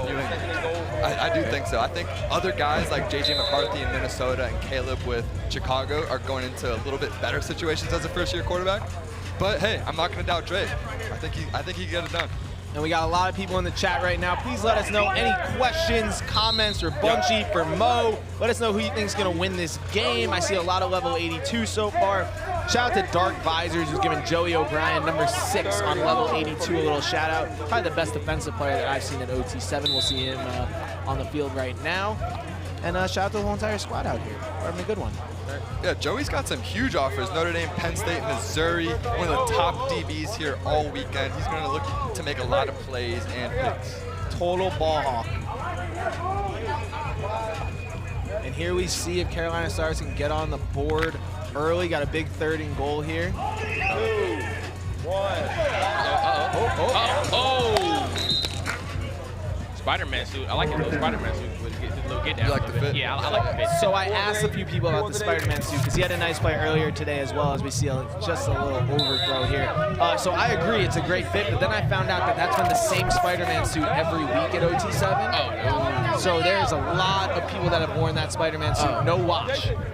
No wash? No wash. That is nasty. Very tough this year. Yep. How is he not hot in this 90-degree weather out here? See if they can punch it in on big 4th down here to start the game, and they do! A touchdown for Carolina Stars. They get on the board with a big 4th down play and a great celebration to do it. That's my type of catch right there. Yep. But what was Braden looking at here? Yeah, when in doubt, throw it up to star receiver Jarrell Boulder. He was the guy I mentioned pre-game. He needs to target early and often. So this is an end-line dig, right? You want to target the front 6 inches of the end zone and the back 6 inches. There's so much more space back there. He throws it up, lets his playmaker get the touchdown early on. And now we see level 82 take over on offense. Gavin Sidwar at quarterback. But before we do anything about that, we got to welcome the 4th member of our broadcast, Sniper Jones. Snipe, how we doing, man? Hey, man, I got the best seats in the house. We're actually on the field right now checking out this game. But we got to talk about the on-3 power rankings. I got them right here. Low Pro at number 1. Raw Miami number 2. Trillion number 3. Midwest Boom Forward. And Flow is at 5. Check this out, guys. SFE is 6. I don't know about you, but let me know how y'all feel about these power rankings. I don't know, fellas. Big play here from level 82. It looks like it's going to be a touchdown to Julian McFadden, who had 7 touchdowns in his first weekend at OT7 and starts it off with another one. Just a weird play here. Gavin Sidwar finds him right in the middle of the field, and then he's just off to the races. I don't know. I thought the DB got it right there. I thought the DB tried it out. It looked like it, but what a read by Gavin Sidwar. He is touted as being one of the top guys in the country with reading coverage. There is no surprise here, especially when he's got Torrey Smith as his head coach. They're running a true pro-style offense. He finds the zone coming across the middle of the field. If you play Gavin in zone, he's going to rip you apart all day. and that was Julian McFadden, who, he had 6 touchdowns last weekend with 178 yards, and he's a 3-star going to Syracuse. As we throw one up top, Julian has been definitely the safety blanket for Gavin Sidwar. That's right. But Snipe mentioned the on-3 power rankings, which they have Low Pro at number 1, obviously. They got Raw at number 2, obviously. Both those teams are not here this weekend, so that leaves a lot of open space for the 3 and 4 team, which number 3 is Trillion Boys, who we'll see in a little bit, and then number 4, Midwest Boom, who we'll also see in a little bit. You got a favorite between those two? I like Midwest Boom. I'm not gonna lie. I love Midwest. And Trilly. I like Trilly. I think Trilly is really underrated. They don't really give them the flowers that they really deserve. So, yeah, I like Trilly and Midwest Boom. Also, guys, I'm doing a little bit of scouting on level 82. That's our next game. Oh, you're playing them in a little bit? I'm doing just a little bit of scouting. What do we think so far? Their defense is pretty good, and with the offense, I feel like the offense they're really strong for. Torrey Smith, he's an ex-NFL player, so that's how that goes. But I feel like that we have a good chance, Doughboyz, how we are. And now Carolina Stars makes a quarterback change. They're switching every series. This is Eli Hamrick, the 2026 class, and he's also a big-time recruit. So they go back and forth with their 2 guys. It seems like they don't miss a beat. Depending on who's in. Yeah, Eli's a little younger. He's class of 2026, but he's got huge offers already. Kentucky, NC State. Dude, beautiful ball there over the middle of the field. Great ball placement. We saw earlier picks on those intermediate short routes. Whenever you throw it above a guy's head, sometimes those get tipped and overthrows. Those are often interceptions. You want to put it right on his body. So you see the elite ball placement there by Eli Hamrick. But look, I think he's a baller, right? He's already thrown a bunch of touchdowns early this game, leading this team on a great drive so far. I'm impressed by what I see. Bunchie, after this touchdown to Spider-Man. Spidey going right to the real cost foam pit. A great throw from Eli Hamrick and a touchdown from Cameron Vance, the man in Spider-Man outfit. Yeah, what a surgical drive. Just puts it right on him. It's cover 2, so he's got a little corner seam in that window and just puts it right on him to Spider-Man for an early touchdown. And Carolina Stars up 14-7 now. Level 82 coming down on offense. And Bunchie, we got some questions for you in the chat. You ready? Yeah, what's up? All right. TNW Percy, Bunchie, how tall are you? They have me at 247 at 5'10". I am 5'11", bro. I am 5'11". Okay. I'm not 6 foot, but I'm 5'11". Okay. Aaron Russell King Cantwell says, how do you get stars? Bunchie obviously became a 3-star yesterday. How did that happen? How did you find out? What was the situation? So one of my shout out to Orche Jenkins. He contacted Greg Biggins. Greg Biggins saw me. He was like, okay, I like his game, whatever. And Greg. Those are scouts. Yeah, 247. He gave me 3 stars. And I didn't even know. I was literally in class. I was in Spanish class, bro. It was a crazy thing. I saw. He's like, oh yeah, they made the profile. Okay. I refreshed it. I was like, they gave you 3 stars, bro. They was like, he liked the game. I was like, wow. I was so happy. I was happy as heck. That is amazing. And yeah, if anyone's trying to look it up, we were looking at it earlier. You're under Maxwell Young. Yeah, Maxwell Young. So it's not Bunchie Young. So anyone that's Googling it right now. Shout out to OJ. Yes, Bunchie is now a 3-star. We got another question here. FDC Productions. Bunchie, if you had to go to a college in Florida, where would you go? If I had to go to college in Florida, probably Miami, bro. I like Miami. Speaking of the U, we got Quinn Portis down here on the sideline right now. His Oh, really? son is playing as well. Quinn Portis, legendary Miami back and NFL player. As Gavin Sidwar is having another great drive down the field. That time to his other star receiver, Romero Eisen. And I think we got one more question in here for you, Bunchie. Bunchie, from Ezra Khalil, who's your favorite NFL team? Oh, the Rams, LA, baby. LA. The Rams and the Chiefs. You might be like, oh, you're a bandwagon. I just like, because of Tyreek Hill. So. Definitely a bandwagon. And I'm not a bandwagon, bro. I just like Patrick Mahomes with Tyreek left, but you know how that goes. And the Dolphins. I like the Dolphins, Tyreek Hill. Oh, there you go. Is it the 3 best teams, bro? But Tyreek Hill is on the Dolphins, bro. That's my favorite player. Ooh, a touchdown to Romero. No, that's Julian McFadden again. Great ball here from Gavin, huh, Mom? Exactly. It was the same exact play not too long ago. Those deep end-line digs, it's so hard to track them, especially when you have such a great route runner like Julian McFadden. The Syracuse commits, the future of the ACC, puts it right on him, gets the separation. And guys, don't look now, but it's a tie game. And a great play call there from Torrey Smith. This week, Level 82 head coach Torrey Smith was on NFL Total Access on NFL Network, talking about how 7-on-7 helps players and their skills. Let's check it out. You know, 7-on-7 is an amazing game. It's fun. It's something that we all practice at the collegiate, the pro level, and obviously on down here to my 10-year-old son at level 82. So you know, 7-on-7 is an amazing game. It's fun. It's something that we all practice at the collegiate, the pro level, and obviously on down here to my 10-year-old son at level 82. So I stole plays that we ran when I played in the league. So pretty solid offense there. But it's fun watching those young guys play. I'm not one of those old guys that like to hate when things change. You're starting to see more polished receivers come in and make an impact right away. And there's no secret. It's because of things like 7-on-7. They're starting early. And there is a look from head coach Torrey Smith, who obviously had a great career in the NFL, now a head coach of level 82. And he came up to our staff earlier today and he said, people are coming up to me now and saying, wow, you're a 7-on-7 coach, not, oh, you played in the NFL, which is hilarious and awesome. Rocking the baseball jersey today. Bunchie, what do you think of the look for Coach Smith? I like it. I like the new look. I like the look. The baseball level 82 jersey. I like it. Speaking of the look, these Doughboyz uniforms are pretty tough.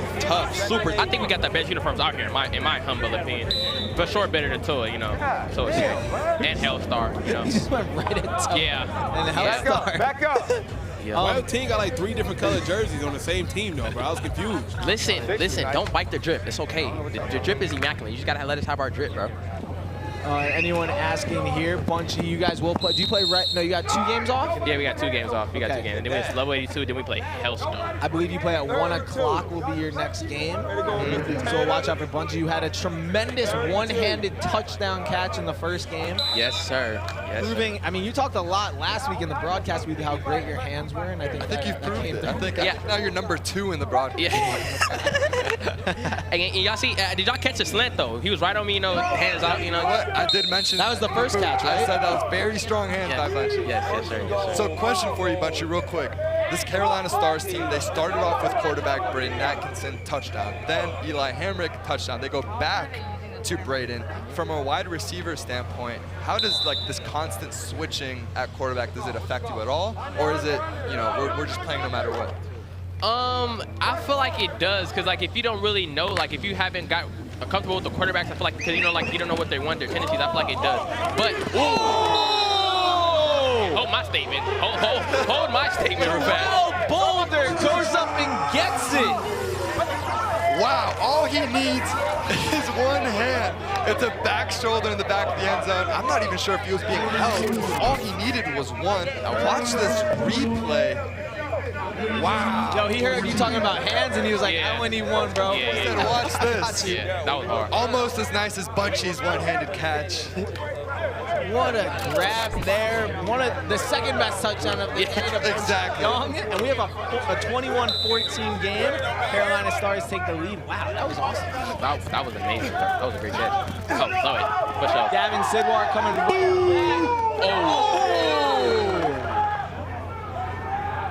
I like the shot, right? You need the momentum back. It's an out and up. Honestly, it was a very good route, Bunchie. Yeah. That separation, would love to see him lead him down the field. Some people would say DPI, he doesn't turn his head. Yeah. But hey, I like the idea here. Let's take a shot. Let's regain momentum. Me too, for sure. I like how they, you know how they just throw the momentum Carolina Stars. So I feel like they should have came out with, I like level 82's thinking. I think they should have came out with a shot for sure. And level 82 in this game, they're sticking with Gavin Sidwar. In the first game, they kind of went back and forth with him and their backup quarterback, but Gavin so far taking the snaps here. Yeah, it's an interesting move. I think sometimes you want to get your younger guys reps in pool play, but then also, you know, your seeding matters a lot, as we've seen in weekends in the past, right? And this is the very last opportunity for some of these teams to punch their ticket to Tampa. Yeah, level 82 is a team really to watch out for all weekend because they didn't have the best showing early on in OT7 a couple of weeks ago, so they really need to they need to build their resume, right? So we allowed 12 teams to come to the OT7 championship in June as we have a wide open, another touchdown to Julian McFadden. I believe that's his 3rd of the game. This guy always finds the end zone.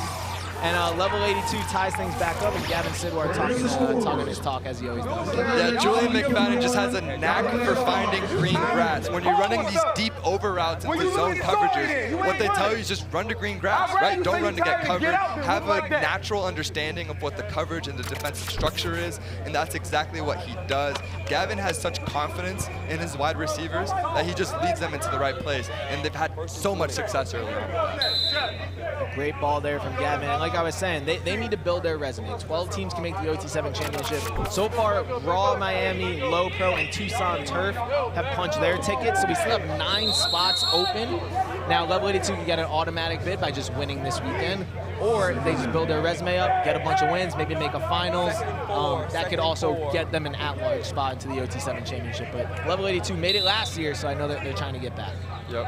And speaking of being quarterback-friendly, Jarrell Boulder with what feels like his 10th catch already of the game. Regardless of who's in at quarterback, they've switched almost every drive.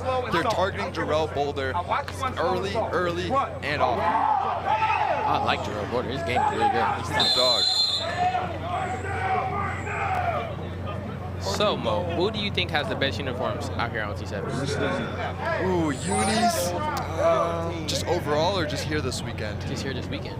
Yeah, I think you guys are up there for sure. Thank you. I appreciate it. And he's not two-tone. You know, you've got a lot of different things going on. How about the Doughboyz logo, too? I heard that there's some props coming out as well. Niles might wear some. Ooh. Oh, for sure. Oh, yeah, for sure. Those are rumors. It's a rumor? Yeah. Okay. There was a team this weekend who wanted to walk out with a crocodile, and that was turned. That was vetoed by. There is a gator here on set today. We found one in the swamp earlier today. Shout out to Overtime Collins, Zig, and Hunter for finding that. Yeah. Eli here, you'd like to see him just throw the ball away rather than take the sack. We saw some of the earlier quarterbacks taking advantage of that. Who's your guys' favorite this weekend? Obviously, Bunchie, you can't say your own team, so. Doughboyz. No, I'm joking. Probably my favorite, bro. Honestly, I keep saying this, but bro, teams like that was the best defense I've been against in a long time. Like, yes, their defense is really because they communicate a lot. Everybody's not ever out of place. You know, so I like Team Toa. Yeah, for sure. Look, I do have Toa going to the Final Four. I think they're gonna ride or die by Madden. He looked very sharp earlier today. A team that no one's talking about is California Power. Yes. They have probably the most talent here. Ooh! Out of bounds.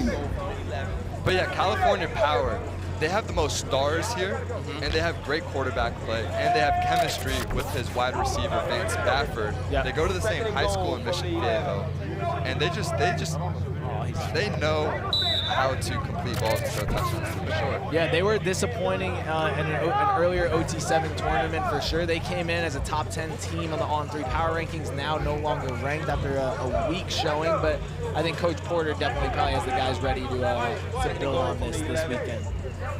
And Team Toa, another team, came in ranked in the top 10, now not ranked after their performance last week. So a lot of teams this week have something to prove.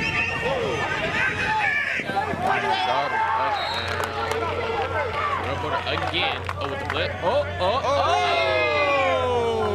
Bunchie, I think by the end of this weekend, you're flipping. I think so. You know, Niles got to teach me. You know, Niles knows how to flip, right? Yes. He does. Yes. He got to teach me. Bunchie can't flip, bro. They have no interest in guarding Jarrell Boulder, which is an interesting decision, as that's about his 100th touchdown of the day. Who else but Jarrell Boulder?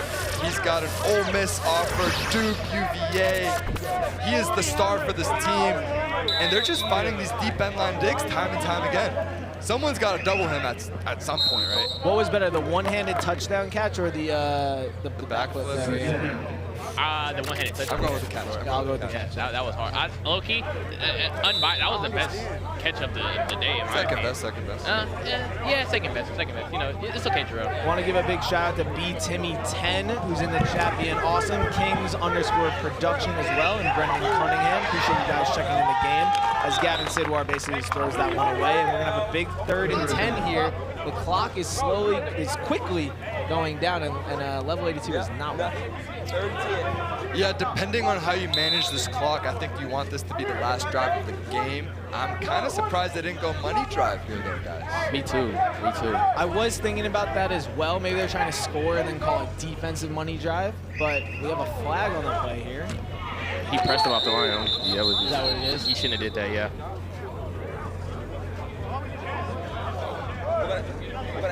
And while we wait to see what this flag is, we're looking at excessive jabbing. There we go.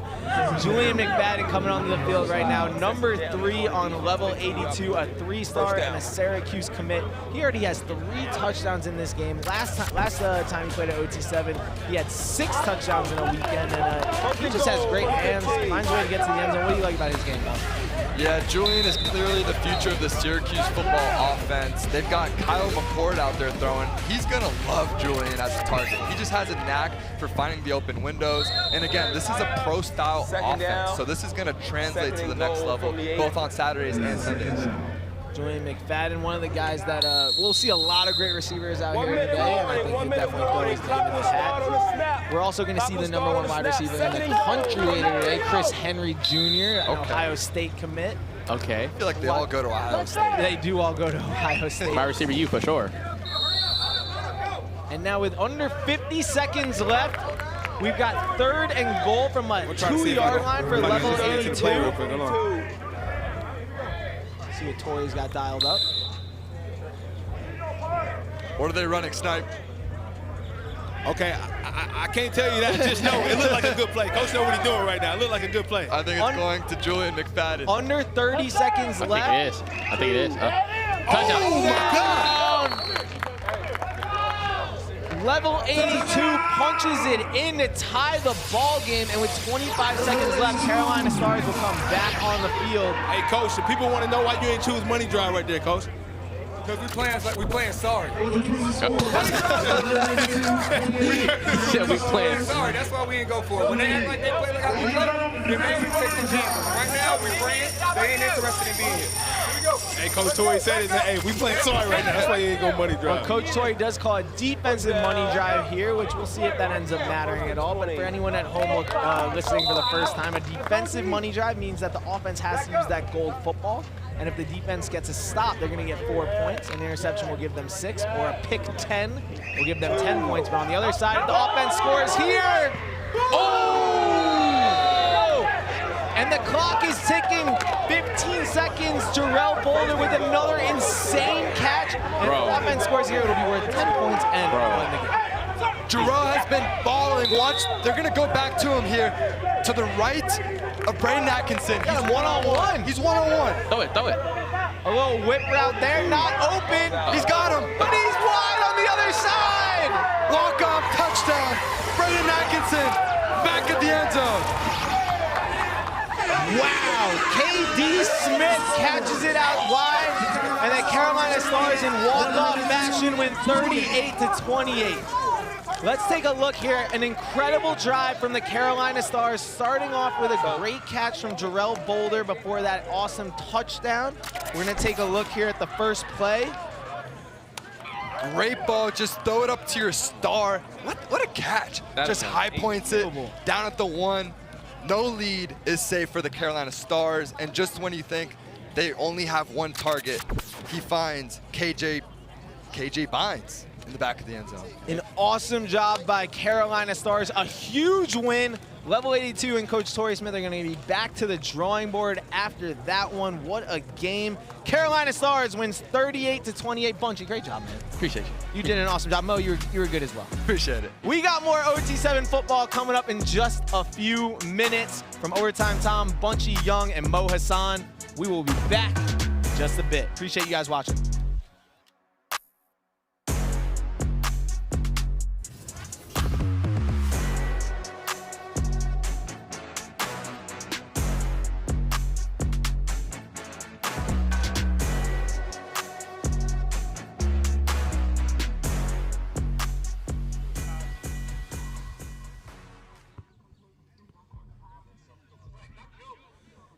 And welcome back to week 4 in Orlando, Florida, where we have some of the best high school players from around the country competing. It's your boy, Sniper Jones, and I'm joined by my guy, KHS, a.k.a. Karen Hickey Simple. What's going on, bro? What's going on, man? I like the new nickname. It might stick. Hey, it got a little ring to it. Speaking of rings, I don't know if level 82 will ever get one. It went down to the wire, and they lost because I told Coach, I think he should have went on a money drive that last one, and he said, I quote, "We sorry." I can't let you do it to him. I can't let you do it to him like that. They did get a championship last year. They got a trophy in the case, right? But at the same time, this does not look like the same level 82. And the crazy thing is, man, they still got some of the same core. Joey's still on the team on the defense, making interceptions. He's one of the freakiest DBs we've seen out here. Gavin Sidwar, they just haven't seemed to get their momentum, especially on the defensive end. They scored a lot in their first game today, scored a lot in this game. I just need to see level 82 show a different type of intensity. And Torrey seemed a little upset, bro. He said they were playing sorry. He didn't really care that they lost. They needed that loss. I talked to Gavin Sidwar. I said, hey, listen, how you feeling right now? He said, bro, we can score on anybody. We can't stop a cold. It literally could not get one defensive stop. I quote, this is very important, right? If you're watching, they have not got one stop on defense the entire day. Wow. Not one turnover on downs, not one interception, not one. Let's look at the schedule to look at some of the rest of the games we have for you guys. But, man, level 82, they're going to need to stop eventually. That's not a good start at all. But Hellstar going up head-to-head against Team Toa. That one is the one I've been telling you guys to keep an eye out on.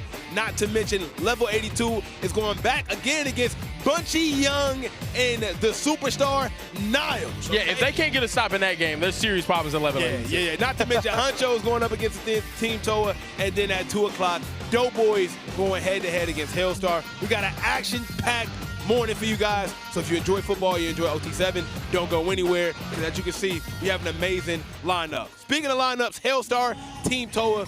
We just talked to Abdul Sanders, and Madden Yamaliava was just over here talking. They look very confident on this game right now, bro. They look extremely confident. And, man, the thing is, Madden's just so calm, cool, collected, and this defense for Team Toa has been the key for me. They look to be different. They held low pro to probably their lowest output offensively last week, and they look pretty comfortable doing it as well. They are capable of competing with anyone. You have their big wide receiver, Jace Brown, out here as well. Madden backwards hat, sunglasses out here, just straight chilling, hat bro. To the back, Adidas logo, hat to the side. Hey, Wayne said I rock my hat to the side like I paint pictures. He got the shades on, AirPods in. Yeah, now he cooling, bro. He got on sweatpants in 95-degree weather. It's different. You got chilling, and then you got Madden, okay? Nah, exactly. Madden is above chilling. I don't even know what to call that. That is sub-zero. Not 100%, man. They're just so calm, cool, relaxed. It's a battle between two California-based teams, bro. So the thing is, who's going to be more chill? Who's going to be more Cali cool? We'll see. We'll see. Don't go anywhere. Team Toa versus Hellstar coming at you right now.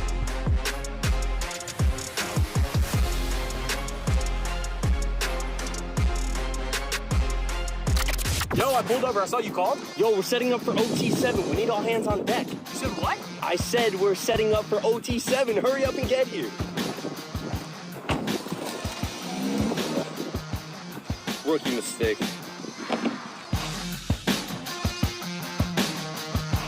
Snickers, the official chocolate of OT7. Overtime Tom here for a break in the action. A turnover can change the momentum of an entire game. If there's one weak link, the whole team suffers. So remember, vapes can contain toxic chemicals that can damage your lungs and the team. All right, let's go back to OT7.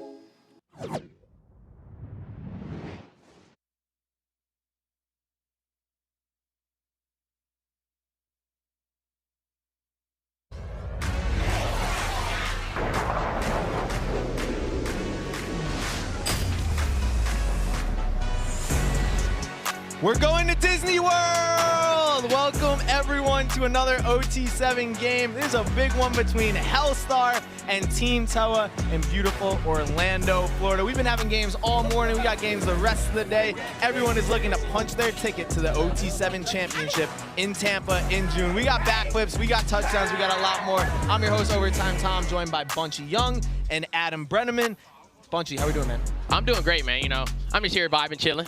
Hey, you got a game in about 20 minutes. So thank you for spending the time. AB, how are we doing? I'm great. Not as good as Bunchie, though. 3-star, had a big catch, man. He's feeling himself right now. I like it. Of course. And look, we got a good one today between Hellstar and Team Toa. AB, what do you think about Hellstar? Man, I love their quarterback, Dia Bell. Became a consensus 5-star just a couple weeks ago. And now can he go out and prove that he is the #1 quarterback in the country? He's got a big arm. He can create with his legs. He's accurate. Let's see how he performs today. Can he take that next step to the elite of the elite tier? Hellstar with the beautiful uniforms. They're 1-0 today. And on the other side, Bunchie, you lost to Team Toa earlier. What do you think about them? Their defense is great. Their defense is great. You know, they led by 4-star Madden, Yamaleava, and, you know, they have Jace Brown, his #1 receiver. But like I said, yeah, their defense is great. And I feel like they're really underrated. Team Toa 1-0 as well today. They beat the Doughboyz in a very close and competitive match. But we look to see if Madden Yamaleava, Big Nick, and Jace Brown can get it done and take another big win here against Hellstar. They're 1-0 right now. They had a solid weekend last week down here in Orlando, so we want to see what they can do. Madden Yamaleava, the 4-star, starting things off behind the center. He's a 4-star. He feels like a 5-star to me, AB, if I'm just being honest. He's got everything you want in a skill set perspective. Obviously has the family. You see the big arm here, too. Oh, trips up at the end there. But they go deep on play #1 to Jace Brown, their #1 target. And yeah, Madden's out here. He's got the shades on. He's got the sweatpants. And we got some defensive PI here, I believe. Bunchie, do you hate all DBs? I do hate all DBs. You know, DBs, you know. They're always holding, man. Yeah, they are always holding. They helped me a lot last game, by the way. Totally. I saw that. Yeah. We got a pretty great team here. Bunchie at slot, AB. We got you at tight end. I can do anything. Who are you throwing to? You got Bunchie open and me open.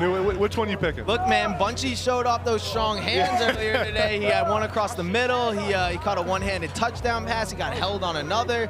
So all good things in here. Everyone in the chat, let us know, who do you got? Team Toa or Hellstar? Who do you think is going to win this one? And shout out to Skiller First, who's in the chat and being active out there as Madden finds his guy on first down.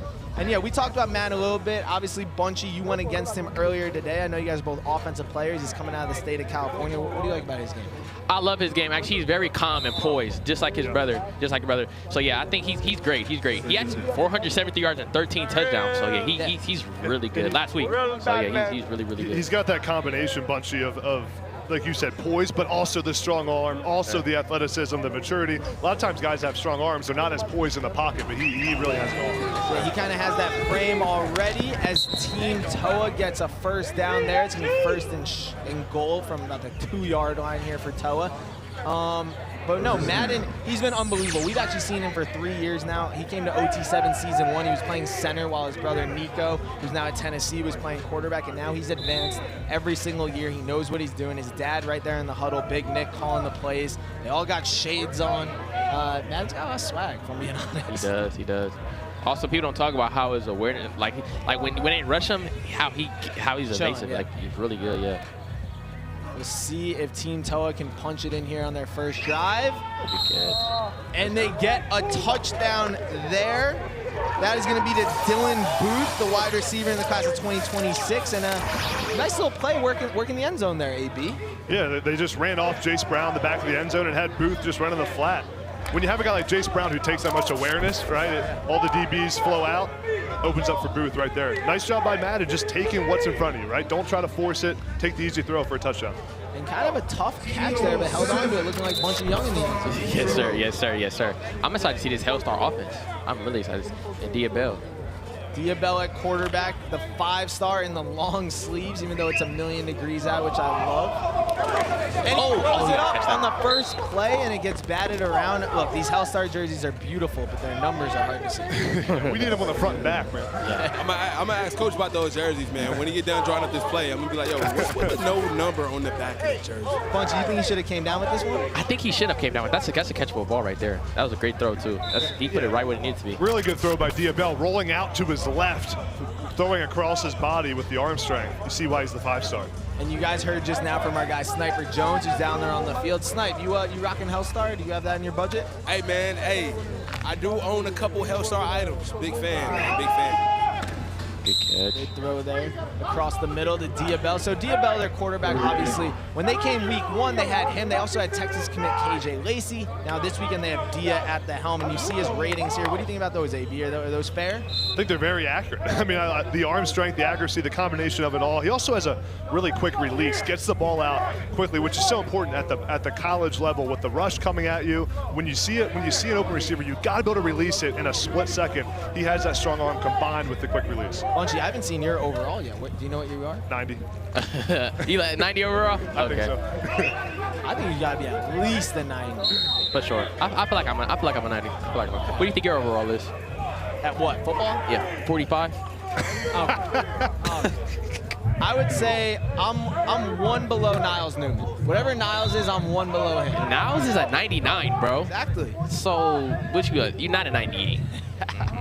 We got a 4th and 5 for Hellstar here. They desperately need to get a first down because you do not want to give the Team Toa offense another shot to double the lead. See what Diabel has going on here.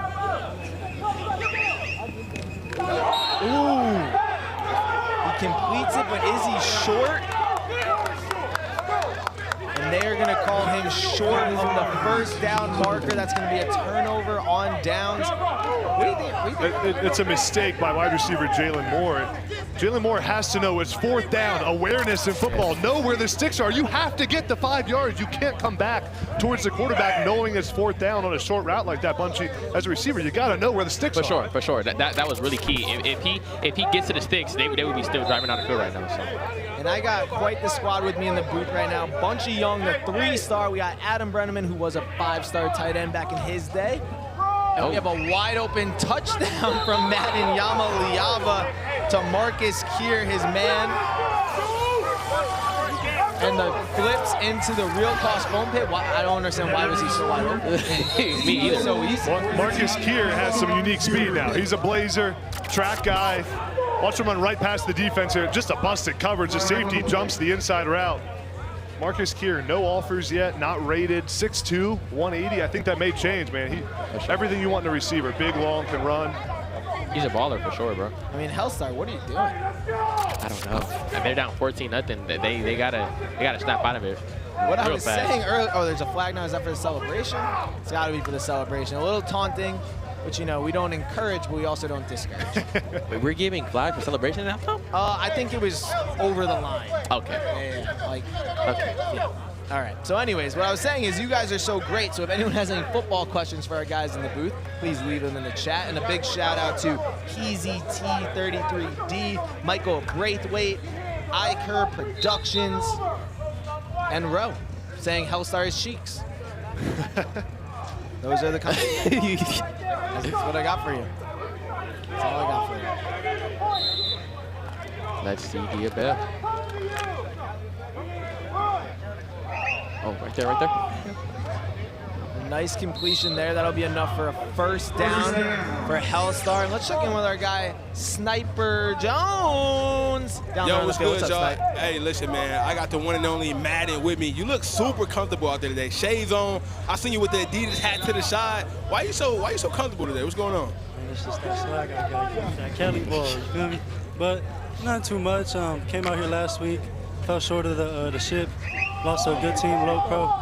Just came back, wanted to take it all this weekend. Got my guys again, so coming for it all. Now, also, I got to ask you, you got the AirPod in. Are you listening to music while the game going? Yeah. No, I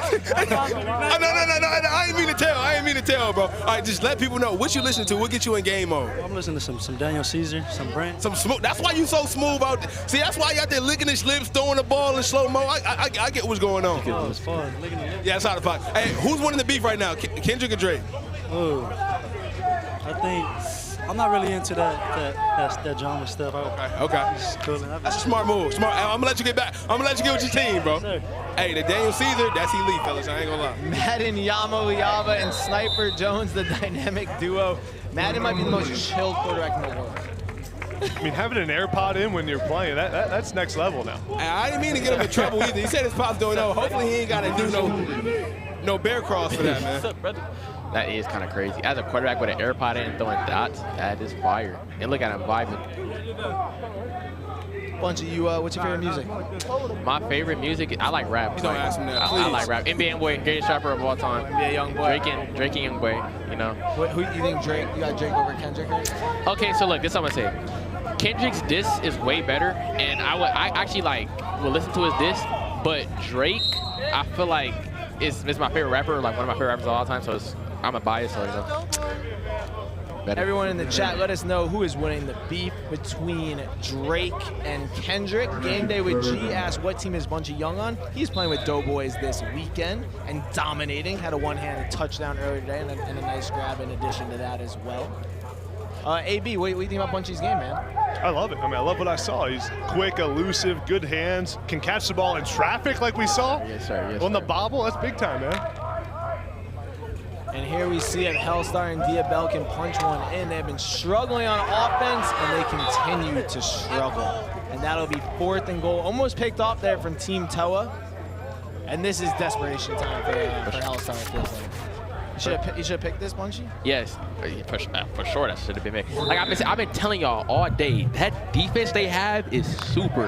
Like they've been strapping them up the whole time. Like their defense is really good, and that should have been a pick. That should have been a pick. Artavius Riley knocks it down, isn't able to hold on to, and here we got 4th down for Hellstar. AB, they got to get into the end zone now. And the chat is saying mostly Kendrick, which we'll talk about right after this. Oh! Man. Diabel gets picked off in the end zone by Jermichael Gillis, the 3-star DB from Orlando, Florida. This is not the best read in the world for our guy Diabel. Tough on 4th down, of course. AB, what'd you see out of it? Yeah, Diabel's got to come over here to his receiver. He's wide open. Give it to him right there. Look, boom. Gotta get him. His receiver's open. That's Sam Turner, number 18. He had a touchdown right there. Diabel comes off it, throws interception. Yo, that was sick. That telestrator. You like that? That was cool. You did that was awesome. I wasn't expecting all of that. OT7 becoming a real company. Here we go. And Team Toa with the ball here, looking to extend their lead. But yeah, there's not a great read from Dia there. I mean, you got your receiver. Give it to him, man. Yep. If that was Bunchie, he'd be screaming right now. That was him to get the ball. Good throw. And Madden back to work. A 1st down there for Team Toa. So look, we mentioned it earlier with Level 82. We'll mention it again here with Team Toa. They're a team that is dying to get a berth at the OT7 Championship next month in Tampa. Right now, the only teams that have punched their ticket, Raw Miami, Low Pro, and then Tucson Turf. They're the 3 teams that have automatic bids to the OT7 Championship. So we have 9 other spots. You know, you're looking at Trillion Boys, you're looking at SFE, maybe Flow gets a spot. But Team Toa is a team that really has to build their resume or win the whole entire thing this weekend if they want to punch their ticket. You think they make the OT7 Championship next? I do think they make the OT7 Championship. They're actually, like I said, they're really underrated and really good. I'm really high on Team Toa right now, for sure.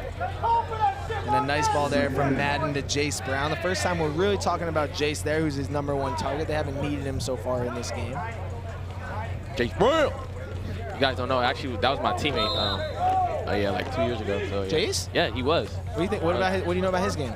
His game is really good. He's a big physical guy, and his routes are amazing. He has strong hands. He can catch. Like he has one of the best hands out here in my opinion. Jace Brown is really, really good. So yeah, I play with him on Ground Zero. Great guy. Great guy. He's an amazing guy. Nice ball there from Madden. And hey, just to check in on the beef, KJ Hammond, our guy, has K-Dot up 3-1. Rowe says Kendrick. Super cool kid says Kendrick. No one says Drake. We have Trending Hot Seat says the Drake fanboy is crazy. Michael Braithwaite says Drake is better, but Kendrick's diss is better. Cole Baden says Kendrick 1,000%. So Drake, you lost. Sorry, man. I definitely agree on him. Drake is for sure a better rapper, but Kendrick, his diss is way better. Oh, he picked a massive interception. Run, Madden. And he throws up the peace sign, and Hellstar gets just what they need, a massive interception around the goal line, and he is going right to the subway throne to celebrate with the Hellstar squad. Man, Nasir McCoy, the 4-star with $1 billion offers. What a play by McCoy. Read that the entire way, baited Madden into throwing that. Watch McCoy here, middle of the screen. come out of nowhere, pick this ball off, and then he's off to the races. For Madden, the one thing you can't do there, you're on the goal line, you're close to scoring, you're up by 2 scores, you can't throw an interception right there. Got to take care of the football better. That got to be, if they score right there, they're up 21-0, and they ain't got to worry about really nothing at that point. They kind of won the game, but it's okay. Throws up the peace sign. Nasir McCoy, who we talked about a little bit earlier, the 2026 4-star. He has offers from Bama, Auburn, Tennessee. He's already visited a ton of schools as well. Top recruit for sure, and makes it known there. I mean, 6'2", 180 playing safety. That's what you want him to look like. Yep. Oh, no doubt. And we see here if Madden can bounce back. Team Toa gets the ball on their own 10-yard line. And a little off the mark there. Hellstar got a little momentum right now. Uh-oh. Do you think they can make a comeback? I think they can. They need a big stop right here. It's going to be interesting to see how Madden responds to that pick, right? That pick 6. You always want to see that in highly rated quarterbacks. They make a mistake, they throw the pick 6. How do they come back that next drive? Are they still taking shots on the field? Are they still playing confident? I have a feeling Madden will play pretty confident here. Yeah, Madden seems to be like someone. I don't think that'll be an issue.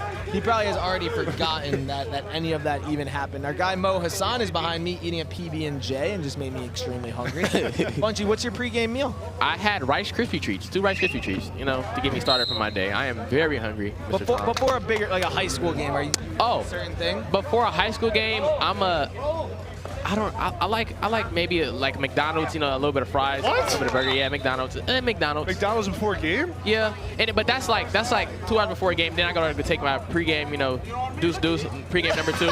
Then I'm good.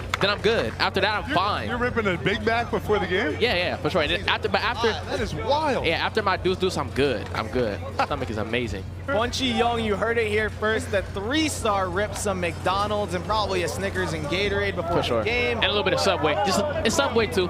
Hits the bathroom, and then he is good to go. For all the kids out there that want to know how do you play like Bunchie, there you go. AB, when you were playing, did you have a specific meal? I would eat some candy before the game. I like to have a light stuff. What is going There's on? a big difference between McDonald's eating a Big Mac and me having some Skittles. I need some sugar in me to get the energy going. This guy's crunching a Big Mac, fries, and a milkshake before he plays. But listen, I learned my lesson, though. You know what? I can't deal with this craziness. We got Sniper Jones down with the 4-star. Nasir McCoy right now, who just had the big pick 7 for Hellstar Snipe. How we doing, man? Hey, man, I got Nasir McCoy when we joking because he got the shiesty on. How you playing with a shiesty on in like 100-degree weather?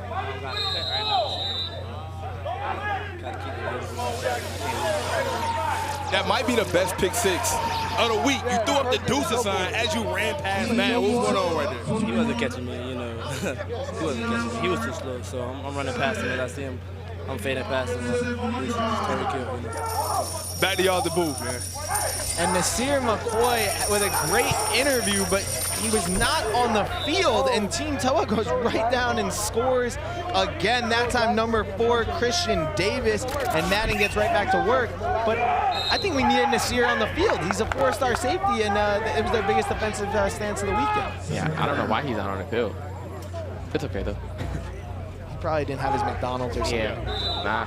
I think he needs a Subway sandwich and a Snickers to fuel him up.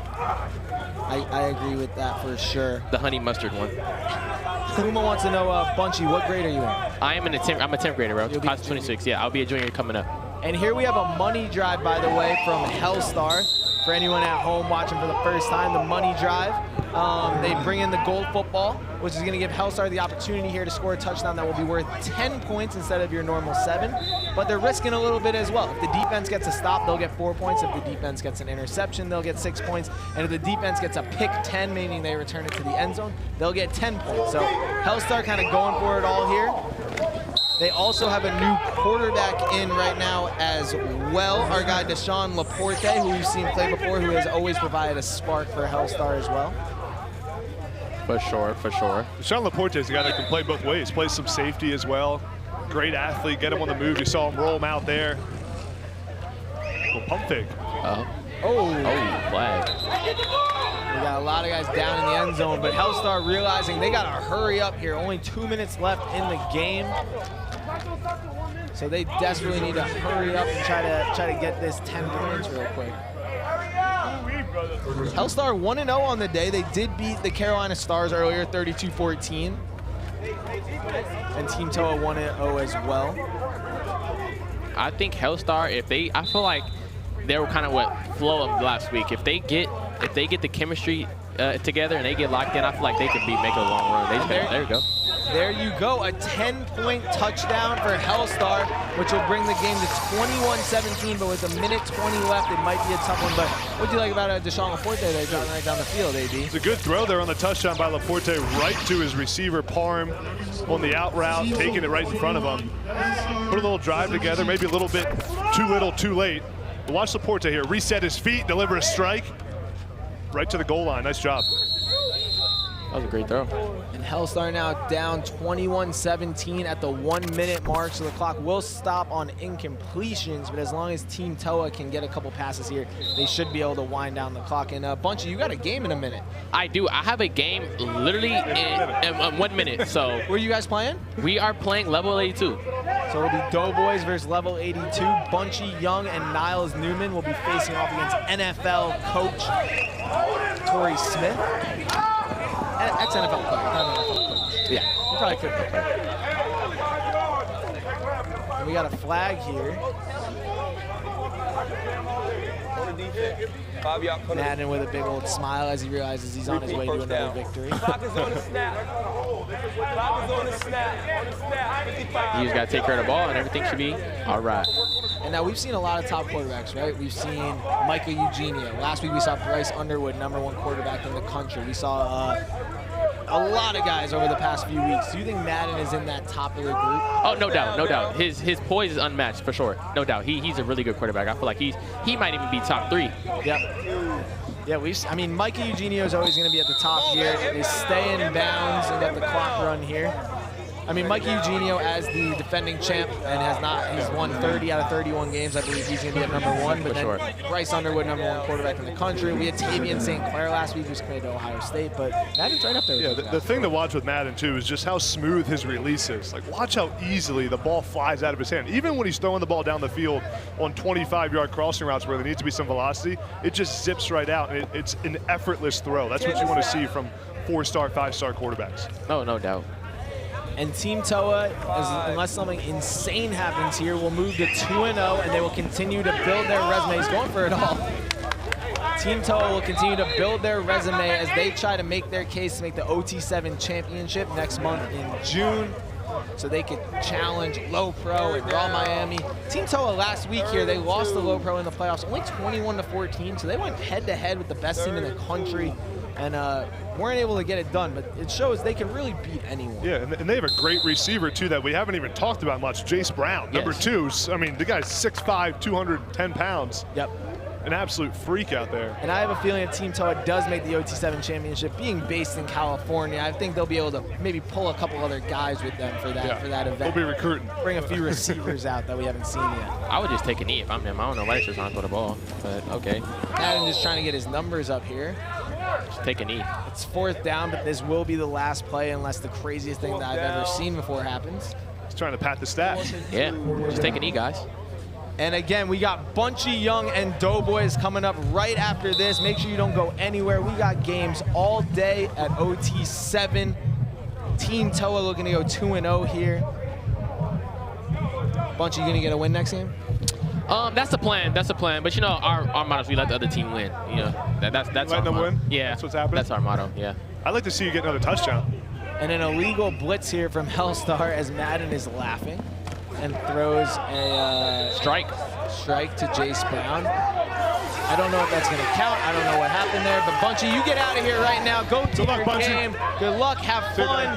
Team Toa wins this one 28-17. That touchdown will count to Jace Brown. Bunchie was with us. Now he's going to play. Make sure you stay tuned from Overtime Tom and AB. Team Toa gets that one done 28-17. Stay tuned. A lot more football and a lot more flips coming up in just a few minutes.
And we're back and better week 4 OT7 here in Orlando, Florida. It is your boy Sniper Jones, and I'm with my guy and the quarterback guru, Mo Hassan. How you living? What up, Snipe? We've got Sniper Jones on the On3 broadcasting rankings, is now #1 broadcaster in the universe, so I am blessed, honestly, to be here with him. Hey, man, you know, them On3 power rankings for broadcasters, it's tough to crack in the top 3, but I'm dominating right now. You deserve it. You've been grinding. You deserve Speaking of dominating, Team Toa has been absolutely dominating today as they beat another opponent, Hellstar, who had a good run. They had a crazy pick 6, but they still weren't able to get the W. Yeah, Hellstar has talent. They're one of these teams that hasn't quite been able to put it together either with chemistry or with coaching or a combination of the two. But Madden, on the other end, quarterback for Team Toa, is the one that I was most impressed with. His ball placement, his athleticism. On that last touchdown, I don't know if you saw it, Sniper, he made 2 guys miss. He made them choose that decision of rushing him. It was a poor decision. You can't rush Madden, throws a strike in the back of the end zone. That shows why he is so highly touted. And the next guy up, somewhere in the Big Ten, he's got offers already from UCLA and Nebraska. Absolutely. I mean, he's #1, 12 QB in his class, just to show you how good he is. Not to mention on the other end, Dia Bell. He had a pretty good game too. However, they just couldn't come up with enough stops on defense. And sometimes they didn't capitalize on O2, if we're being honest. Yeah, you know, sometimes when these teams are put together last minute, all these stars, but it's tough with chemistry, especially at the quarterback's position with guys you haven't thrown with frequently. So look, they have all the talent in the world. I think later on through pool play, we'll see them put it together. Absolutely. Now we got level 82 going head-to-head against YouTube's favorite team, the Doughboyz. As we know, Doughboyz has to be one of our favorite, most entertaining teams here at OT7. After that, we got Huncho Elite going up against Team Toa. And last but not least, we got Doughboyz and Hellstar. Do not go anywhere. Level 82 going head-to-head against Doughboyz right here, right now.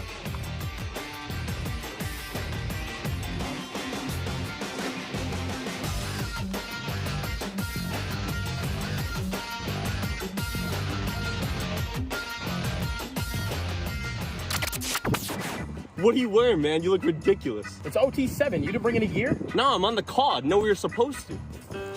That's a rookie mistake.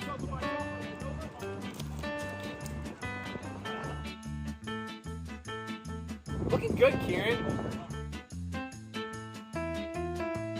Snickers, the official chocolate of OT7. Overtime Tom here for a break in the action. A turnover can change the momentum of an entire game. If there's one weak link, the whole team suffers. So remember, vapes can contain toxic chemicals that can damage your lungs and the team. All right, let's go back to OT7.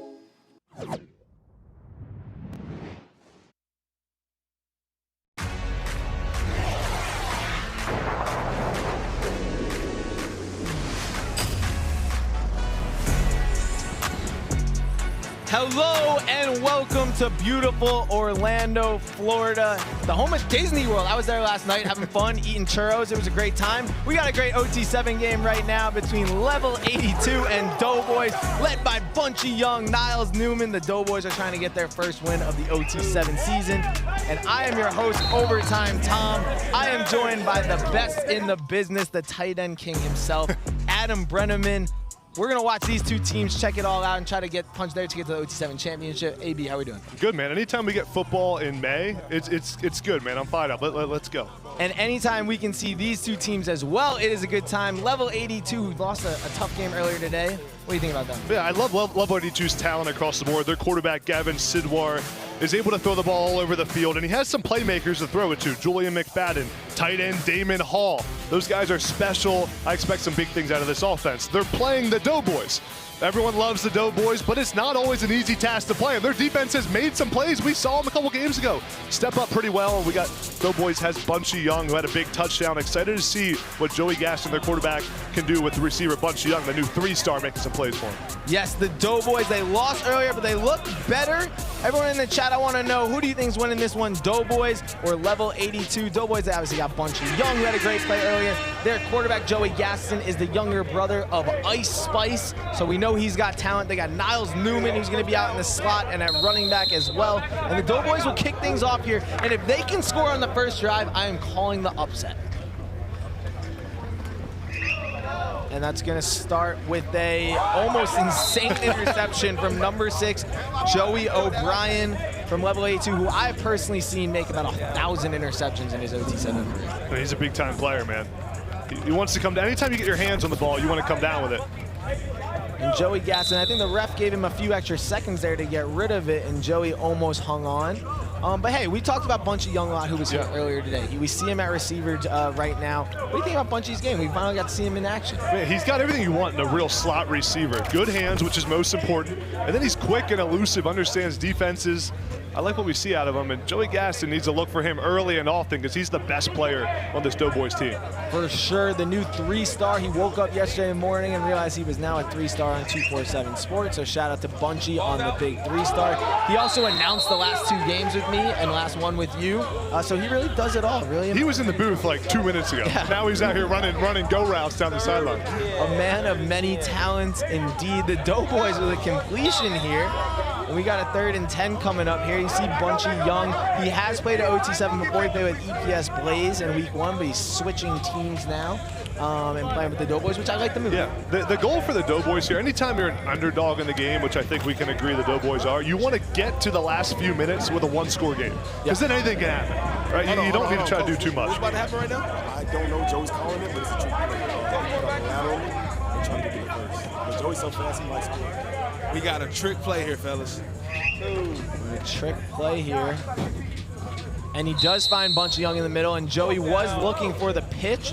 Luckily, Bunchie did not make that decision. We got a head coach down there, John Quall, in the Steve McNair jersey. We just heard from Sniper Jones, who was talking to him as well. John Quall, known as an entertainer, a YouTuber, and a great football mind as well. He's got all the linemen out here, and just to be able to make plays and be able to put this thing together is tough. So shout out to John Quall for doing all that. 4th down here, gotta find Bunchie Young. Find your best player. Bunchie is. There is middle of the screen right there, number 0. And Bunchie does catch it, but that is sadly gonna be a yard short. I mean, the defender was all over him, which we don't love to see from them. Leave Bunchie alone. But hey, the Doughboyz moved the ball on their first possession, which is something we can't normally say.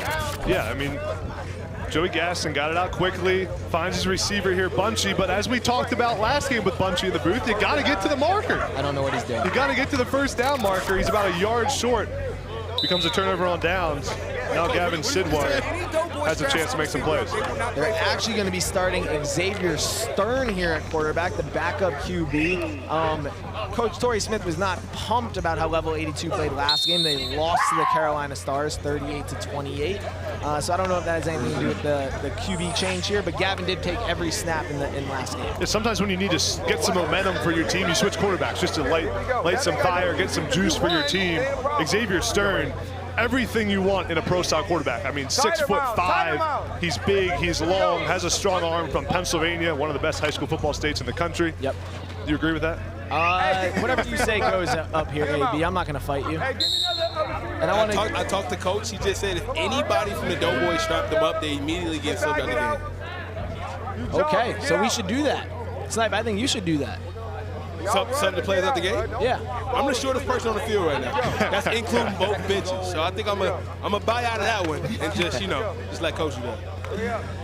And shout out to Iker Productions, who is in the chat right now, getting real active, as wide open in the end zone is number 8, Matt Holland, for level 82, who takes a 7-0 lead, AB. Yeah, great job on the play design there, bringing Matt Holland around in motion. Motion forces the defense to account for him, doesn't know where he's at, and he slips out of the backfield up the sideline for a big touchdown.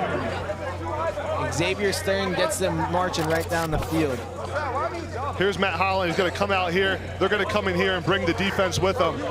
Watch it open up perfectly here. Nice job here by Stern, acknowledging it. Wide open touchdown. Really nice job in play design. What's happening right now? Is Mo calling the plays for Doughboyz? Mo Hassan and Care Bear Kieran are in the huddle, as is overtime day. Oh my goodness. They got Mo and Kieran calling plays down here. Hey, y'all, communicate. Right here. I've seen it all, fellas. I've seen it all. Mo, what are we looking for right here? What are we looking for? It's cover 2 same thing we've been doing. So it's gonna be a touchdown out here. Watch. I would bet my entire life that it is not. The Doughboyz have brought all their big boys out at receiver here. No Niles Newman on the field for this possession. Come up here, Niles. Oh. Hey, what did I say? Middle of the field, guys. What did I say? Yeah, I don't know if you can brag on an incomplete pass. You're fired, man. Mo Hassan getting another shot here as we have Niles Newman joining us in the booth real quick. I think Mo's on the hot seat. Coach, why are you letting these guys take over right now? They're taking over. Have y'all seen my coaching? We've only got 1 first down the whole day. If it's anything they draw up, it's probably gonna be bad because I just make it up in my mind. At least they using the book. He said he looked up 7v7 If you look it up, it's the very first link that pop up. If you print it out, you got the whole thing. Your playbook came from Google?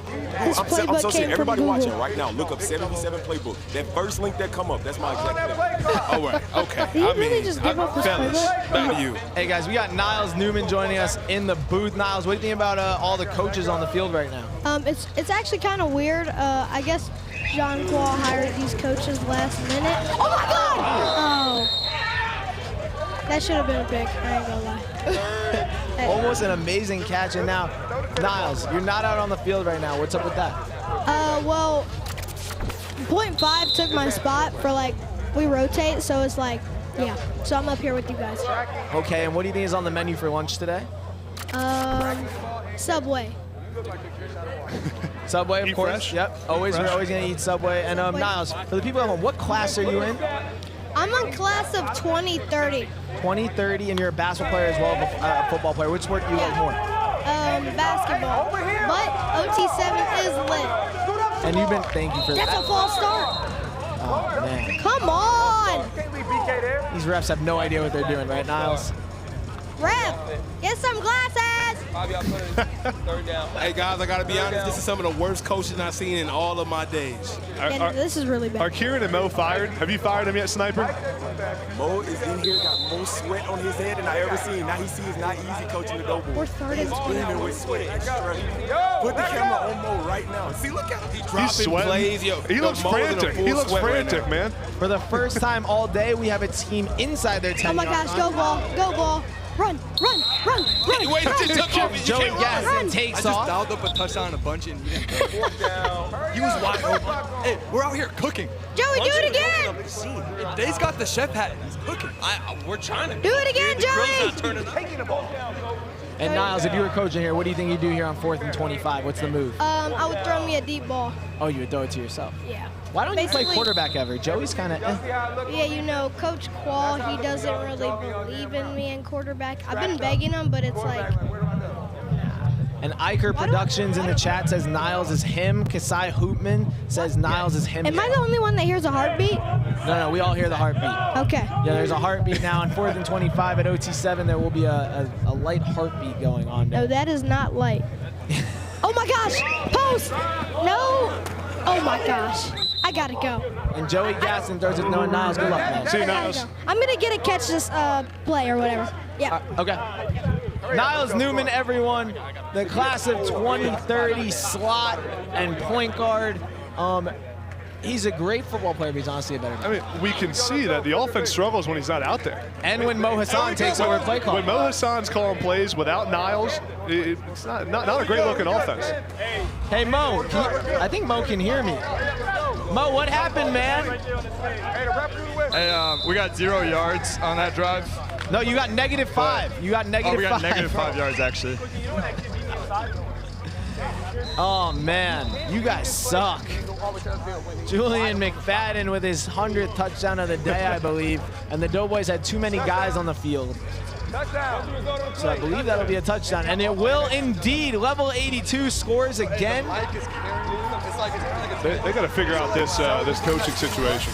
Mo is talking to them. I don't know what he's talking about. The 3 should be like a trips look to the field. Although we kind of want to go like left hash, trips to the field. Mo is talking another language to these guys. They're like, just show me the play and tell me what to do. Mo, I need Niles to get a catch here, man. First down. Listen. So far, every play, according to Mo, has been a great play call. It's been the player's fault that hasn't been executed. Mo looks at Kieran and goes, I just cooked some stuff. Unbelievable. And the Doughboys take the field again, down 14-0 with 10 minutes left. They desperately need a touchdown here. 15 snap. Is there anything you like about Mo's offensive scheme so far, AB? I don't like anything I've seen from it. I don't have confidence in it. They don't like they're operating super efficiently, and that's on coaching. That's on the coaching crowd. And look, while we watch the Doughboys dominate on offense, we got to see what Sniper Jones has down on the field with head coach Torrey Smith at level 82. Snipe, what's up, man? All right, Coach, how you feeling, man? Frustrated. Happy to be here, though. You talked on NFL Network earlier this week about how OT7, 707 football is preparing these kids for the future, and also talking about how they can help them in college and ultimately the NFL. Speak a little bit on that. Man, it means the world to be out here, having the opportunity to compete. You're watching receivers now that are way better. Like each and every year, there's a reason why you watch guys come into college ready to roll. There's a reason why you watch guys that are in the league ready to roll, because they get so many reps as high school youth athletes out here, playing ball. So it's pretty cool to watch. I have fun. Like I said, my oldest son, TJ, he had 10 youth. Shout out to my level 82 boys who took care of business at C1 in today, 3-0. But on up, you're watching guys that are passing the ball, and that's something that was different than when we were younger, when it was everyone piled up, everyone was just running the ball. So it's pretty cool to watch the development. Now, right now you're at 14-0. Let me get a score prediction on how bad you're gonna blow them out. Because earlier you said you're gonna do it for the coaching. Yeah, do it for the coach. I know there's people that watch the Doughboys and they're like, bro, why are they here? So this is for y'all. If any of our receivers get guarded by a Doughboy, they get out. And if any of our DBs get a catch on them by a Doughboy, they get out. Even though 1.2 or 1.5 or whatever, he's athletic. 1.5 is great. That's tough. He's tough. But all jokes aside, I think it's cool to get the linemen some hope out here. But ain't no way they should even score a single point. All right, Coach, man. Thank you, bro. Good luck. Joey! And you got to think that Coach Torrey Smith is watching the Doughboys and seeing what he could pull from their playbook. As Bunchie Young should have a catch there, but I believe it was going to be a sack first. And Mo Hassan and the Doughboys have continued to get no yards. Yeah, it was a really good route there by Bunchie Young. Got open, used that quickness and the lateral speed, but just Joey Gaston held onto the football a little bit too long. Let's see what Coach Mo has for 4th down and 20. If he has something special in his playbook for this down and distance. Not an easy one to convert. Not easy. I want to give a big shout out to Dale Johns, the center, 0.5 on the jersey there. Class of 2025, he's listed at 6'2", 330. We got Bunchie here. I got something good here, boys. Bunchie in the slot. And Coach John Quall is going to throw a bomb, and it will be, Joey O'Brien ruins everyone's day. What a play call from Mo Hassan. Wow. Joey Gaston flips it to his head coach, John Quall, in the Steve McNair jersey and heaves it. But it's broken up by Joey. Man, I'm impressed by the arm strength of Coach John Quall here.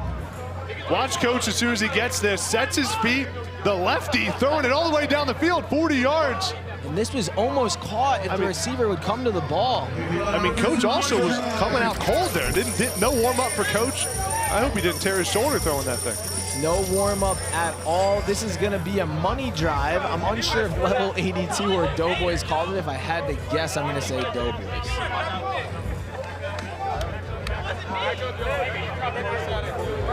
And level 82 will take over again. No Gavin Sidwar in this game, their star quarterback. He just got an offer from Rutgers yesterday. Oh, actually, he is in now. Gavin Sidwar taking the money drive himself. Like I said, an offer from Rutgers yesterday. He's also got Duke and a few other schools as well. Sidwar's got a big arm now. Yep. I mean, he can throw it all over the field. He's accurate. He has good velocity. No stars yet, but we've seen before. Tom, a lot of quarterbacks come here to OT7 and play well and get put on the map. Let's see if Sidwar can put himself on the map with a big money drive here. 100%.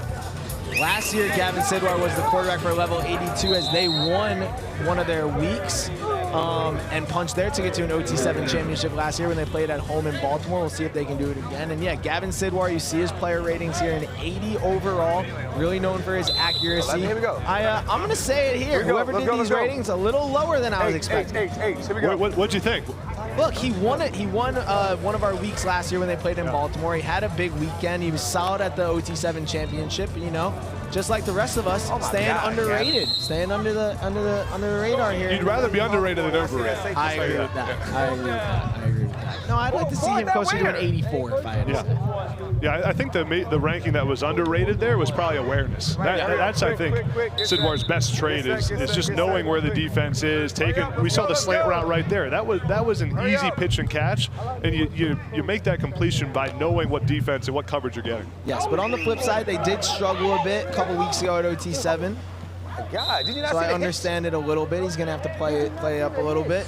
And look, if they're able to win here, that will put level 82 at 2-1. And going into bracket play tomorrow, that'll end their day today. They still have not found the rhythm that I think we're all expecting. Yeah. If they want to compete with the Trillion Boys, if they want to compete with a Boom later today, tomorrow during Championship Sunday, quick, let's go. I think we need to see a little bit more from them. Yeah, and it's hard when you're using two different quarterbacks. You got to get in the rhythm offensively. We've seen Xavier Stern, we've seen Gavin Sidwar right now. Which one is the one that when everything's on the line, when the game matters most, which one do you want in there? As we see a great throw there by Gavin Sidwar in the back of the end zone. A light little touchdown there on the money drive to Miles McAfee. That's going to give them 10 points. The Doughboys are celebrating as well and congratulating level 82 on a great play there. 24-0, level 82 is up. And we'll take another look at that touchdown, I'm sure. Watch the touch on this throw by Sidwar right over the linebackers. That's where you want the ball to be, high in the back of the end zone. If you throw low in the back of the end zone, that's when it gets intercepted by the linebackers and the safeties. Got to throw it high where only your receiver can catch it. Great throw there by Gavin Sidwar. And a lot more games coming up the rest of today. As you see, we got games at 1:30 and 2 o'clock. Doughboys will be back at it at 2 o'clock. And then at 4 p.m., we will be on NFL Network for a big game between the Trillion Boys and Boom Football, currently ranked number 3 and number 4, respectfully. That is not going to be a catch. So yeah, a lot of great football all day today. We'll go even after that. So they have games at 4 p.m. and 5 p.m. on NFL Network. Then we'll be back on Overtime Season's YouTube around 6 p.m. tonight. And look, we're trying to see if the Doughboys, who scored in their first game, can get to the end zone here. But we've seen no offensive movement from the Doughboys. At least get some completions here. Get Joey Gaston some confidence. And we haven't seen Bunchie touch the ball much in this game either. I think that's really my biggest issue right now is you got a 3-star receiver. You got a guy who makes plays. In game 1, he had an unbelievable touchdown and a couple other good catches as well. So to not get him to rock a little bit more, even right now he's open. But Joey's going to take off after the rush. And he does have some legs on him, the New York quarterback. Looked like the rush came a little bit early there. Yeah. Good awareness by Gaston, just tucking the football and running.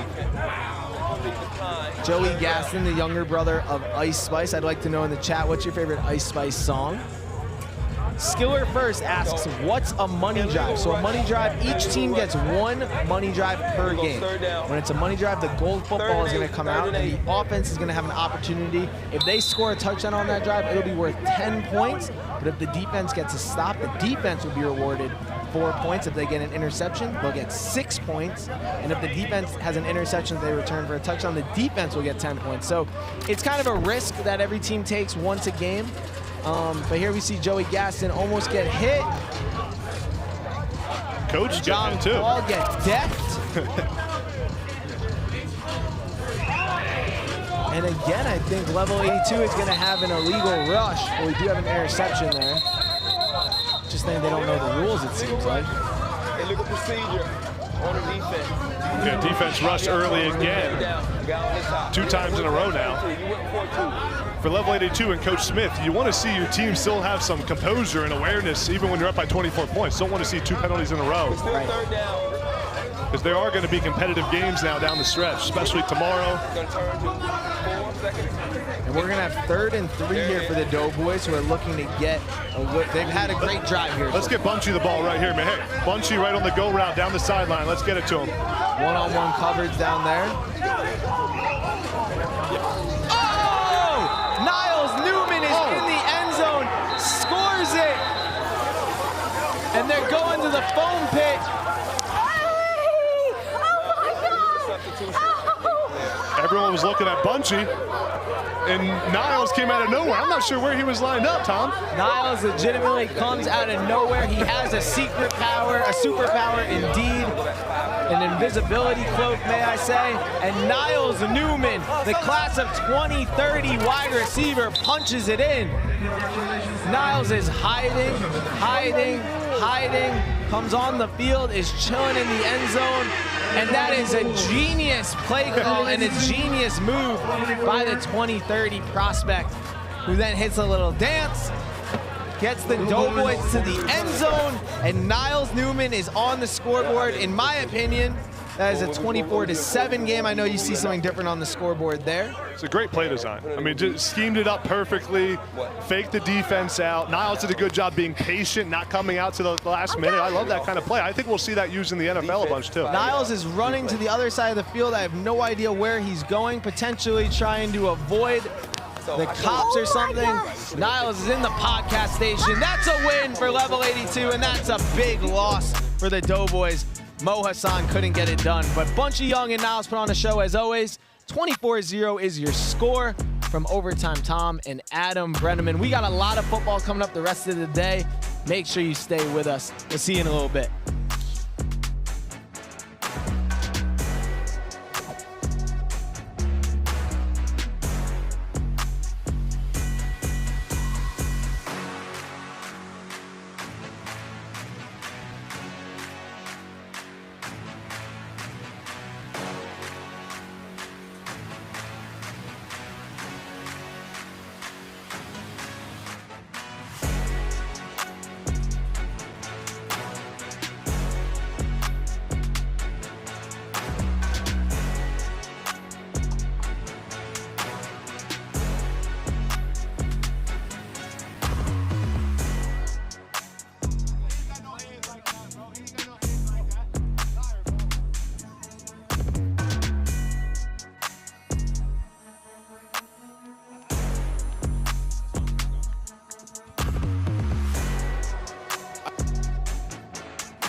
And welcome back to Season 3, Week 4 of OT7 for some more football.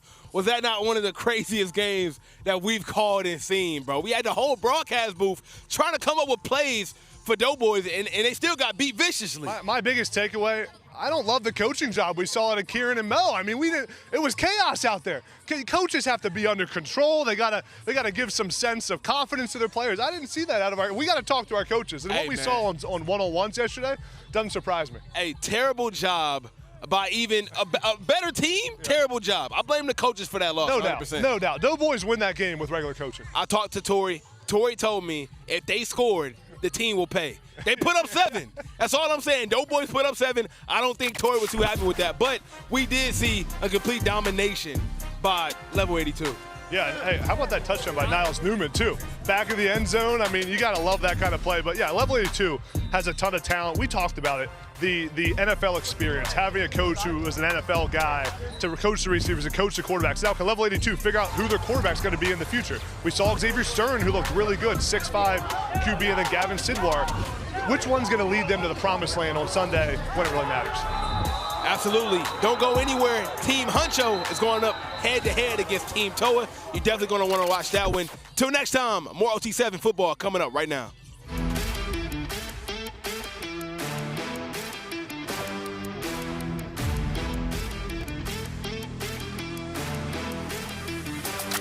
Darren Pilati here for a quick timeout. Getting a stop on D is all about handling your matchups and trusting your teammates. If there's one weak link, whole team suffers. So remember, vapes can contain toxic chemicals that can damage your lungs and the team. That's why there's no vaping team. Stay tuned for more OT7. I feel like I would have dominated if I played 7-on-7. If you're out there for a full game, how many touchdowns you catching? 3 easily. What if I'm covering you? 5. I bet you couldn't catch a 10-yard pass on me. Bet, let's do it.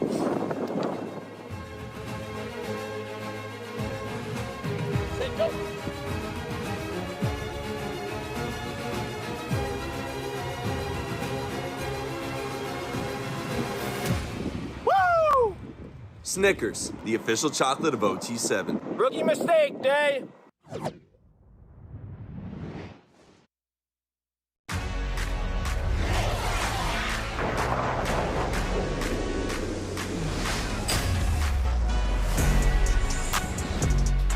Welcome back to OT7 Season 3, Week 4, live from Orlando, Florida.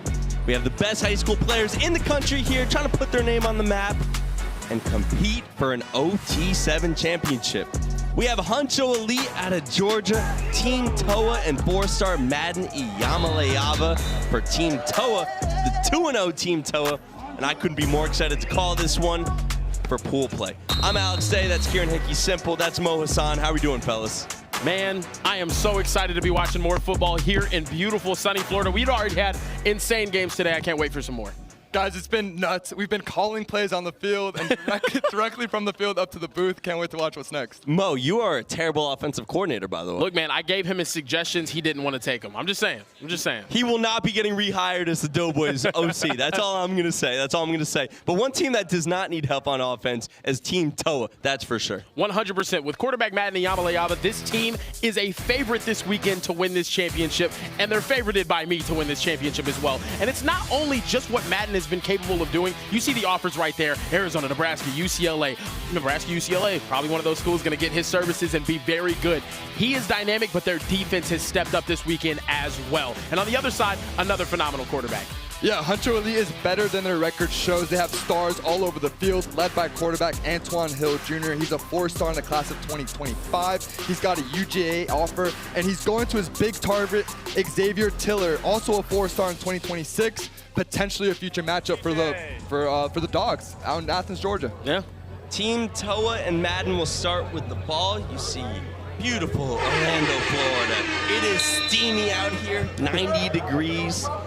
I'm sweating like crazy. I'm not going to be lying to you here. And that's an incompletion here for Madden. So you know the deal by now, 20-minute running clock. Start with the ball in your own 10 and have to get to the other team's 20 for a first down. Guys, I'm excited to see Madden. We saw him throw his first interception of the season, but he's been cooking really game in and game out. He looks really poised in the pocket. Dude, poise is this kid's middle name, man. Him and Nico just calm, cool, collected, throwing lasers all over the field for Team TOA. And this team, a lot of talent at the wide receiver position as well. As you see, getting guys active right now, that's Christian Davis. They brought a little bit bigger, faster of a wide receiving core. A lot of these guys were running track back out there in California. A lot of these guys are back here, all led by wide receiver Jace Brown, though, as well. Big number 2 out there, Madden's go-to target and high school teammate. Yeah, there was a particular play by Madden in this last game where they rushed him. He made 2 of the defenders miss, made them look silly, threw it across his body 30 yards on a rip in the end zone. That made me say, wow. I was like, man, this guy's going to be good football on Saturday. 100%, man. Taking a shot deep, has his man inside the 5-yard line. And Samorian Wingo, the 4-star, has it knocking on the door. Like I said, man, they bolstered up this wide receiver room coming today. Favorite. They are so serious, and the thing is, that defense. You haven't seen that, man. They have been really solid defense. And I talked to Bunchie about this, who went against this TOA defense. He said it was the best 7-yard defense he's ever gone against. So, like you were saying, this is a legit defense that can make a run. Check Jace. That's what they were missing last year. I think TOA, they're my dark horse not only for this weekend, but I think they punched their ticket to Tampa this week, and I think they give Lopro a little bit of a run. Come on. In the end zone, in and out of the hands of Jace Brown. You don't see Jace missing those often. Last weekend, we saw him score a ton of touchdowns. He's high school teammates with Madden, so they're very comfortable together. Chat, let me know who you think is going to win this game. We'll take another look. These are the Warren Bears teammates out there in Southern California. Warren, nice city, man. What's it known for? Southern California. They're Bears. they're known for their Bears. Okay. It's about to be known for Nico and Madden Iyamaleava. There you go. That's what I think it's about to be known for. Some dogs. Some dogs. Second and goal from inside the 10-yard line to the end zone. Touchdown on his head. Oh, spoke too soon. Jace Brown went up and got it. Did not get his feet in bounds. We're going to have to see another review of this. What a catch and effort by Jace Brown. We're going to see the replay right here. As you see, just a little stick to the outside. Fade ball, I'm too big. Oh, foot just comes out of bounds as it seems. Look at Madden though, just so calm. The glasses always. Do you think that messes with your depth perception at all? I think what you add in swag points offsets whatever you lose in depth perception. That's my opinion. All I'm going to say is I'm wearing the sunglasses in the booth right now, and I thought that was a touchdown. So maybe you do lose a little depth perception.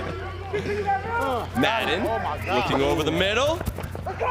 Incomplete off his receiver's hands, and that brings up a big play in this game.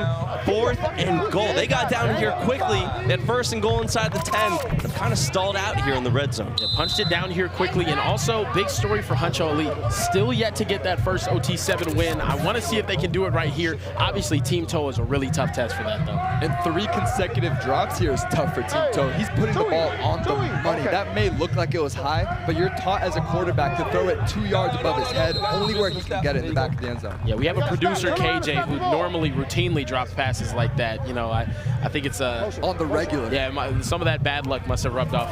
He was getting beat like a rented goalie yesterday on the ones. In the end zone, touchdown, team. Play call right there, just a little mesh over the middle. Rub. Got 14 wide open in the end zone. Marcus Keir, touchdown again.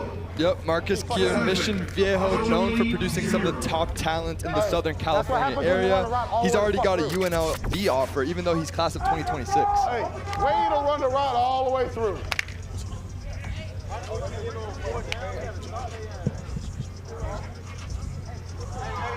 1st and 20.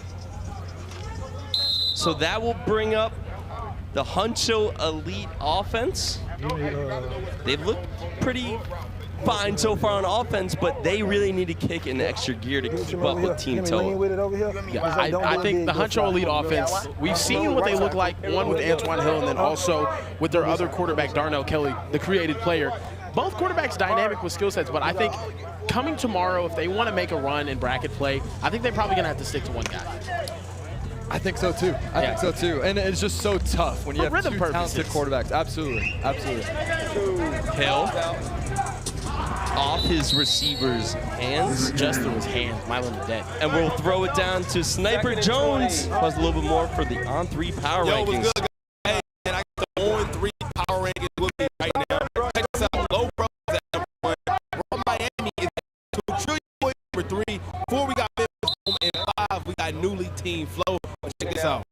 Team Toa is not on the list at all. They did not make the top 10. How we feel about that, chat? And more importantly, hey, guys at the booth, should Team Toa be in top 10? It's kind of crazy. I think they passed the eye test. Definitely should be in top 10. They were in top 10 before.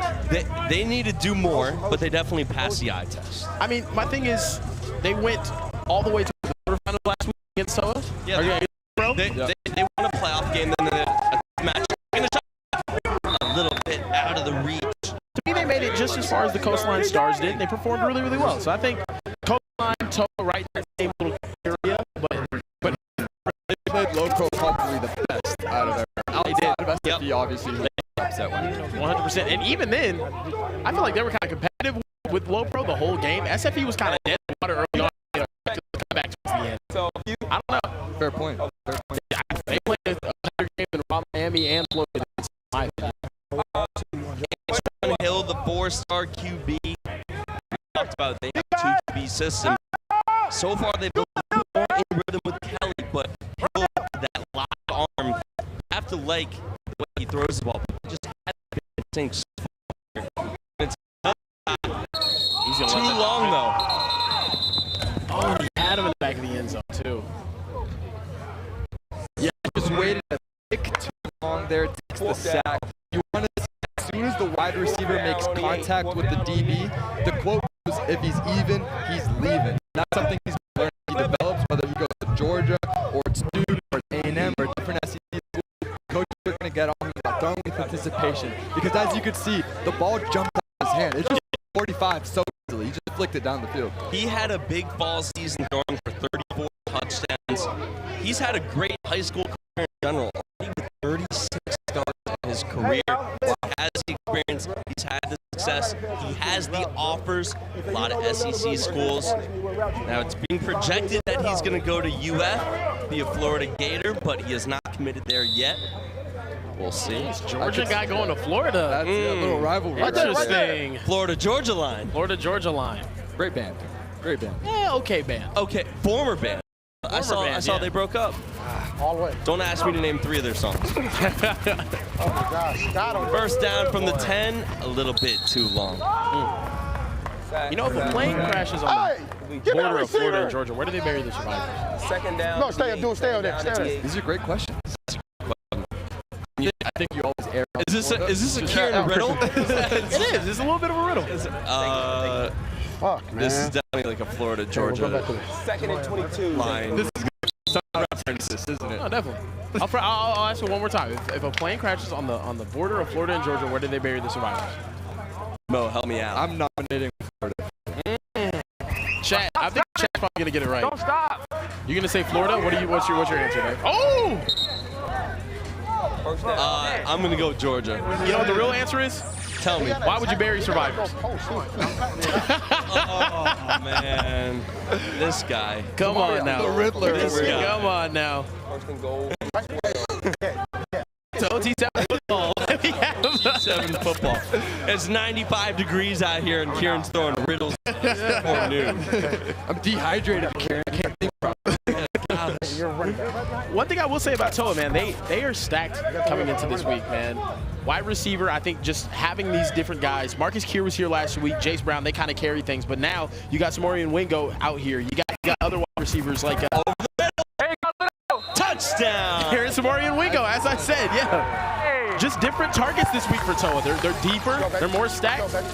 Big Nick is dialing it up as well. The 4-star in the class of 2026 from St. Augustine, Florida.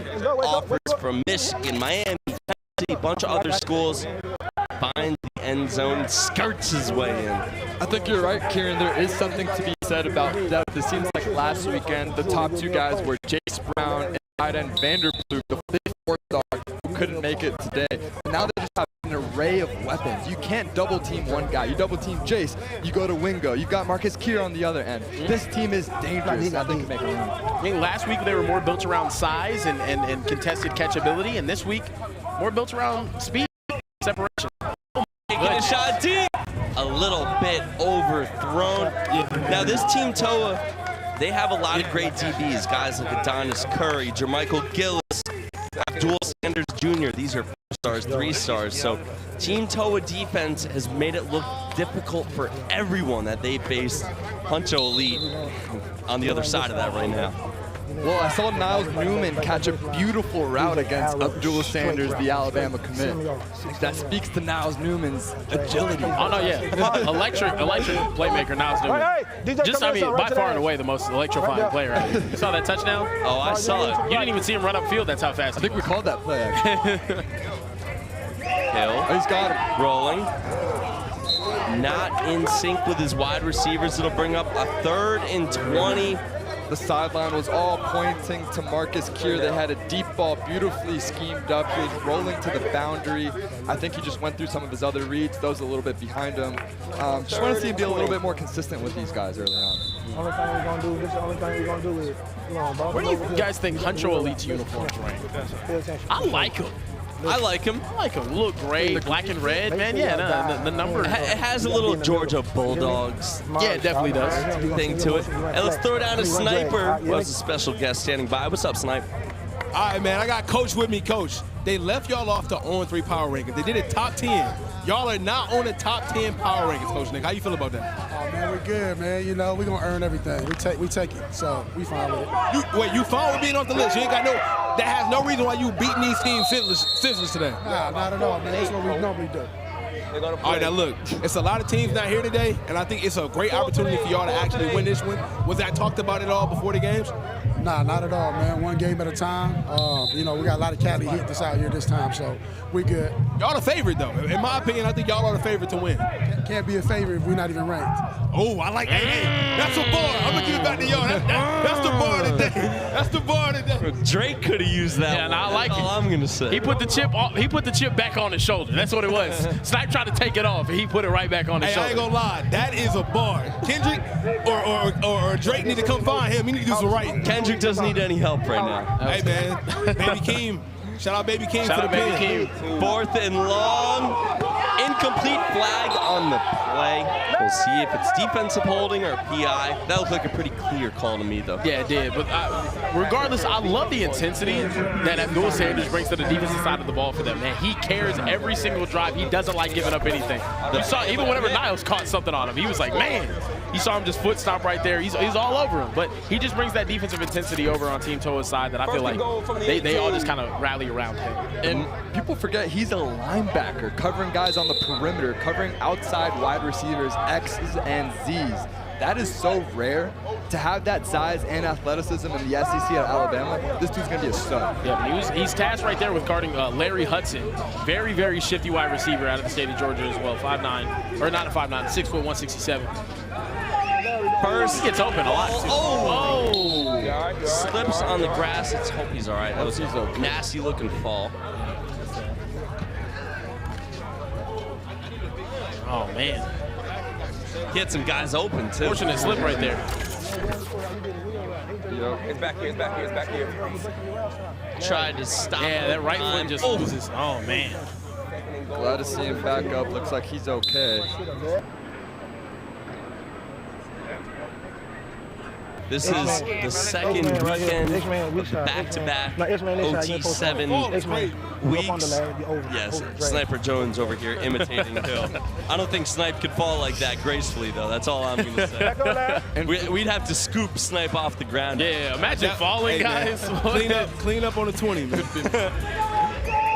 Hill into the flat.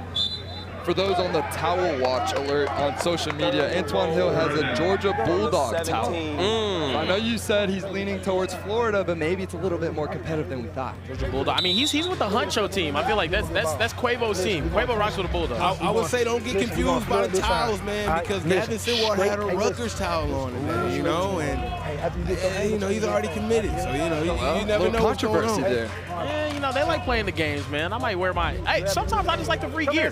You give me free gloves, you give me these cleats, I'm taking them, man. 3rd and goal, just under 5 minutes remaining. Huncho Elite trying to get on the board, taking a shot to the end zone, too high. And that will bring up 4th and goal for Huncho Elite. Yep, and that's their big body tight end, Xavier Tiller, the #4 tight end in the country, who's going to team up with quarterback Antoine Hill at the next level. I like the idea, right? You've got your big body in the zone, give him a chance, just finishes above his grasp. It's a play that they would be going to a little bit more. He look at you right back at him, man. You have a big 5-pound target that's leaping like he can. I'm going to him, man. It's cool. 4 minutes remaining in this game. Huncho Elite looking for their first win at OT7. Left, throwing it up to the end zone. Incomplete. And that will be a turnover on downs. Team TOA is in the driver's seat. You hit it right on the nail, Kieran. They did target big body Xavier, the 6'4 tight end. Like, outside the grass, that catchable. With Antoine Hill Jr., hit the ball out of his arm. You could just tell immediately. I think he's going to learn as he progresses. He's got a big mismatch. Griffin just hit a backflip in the background.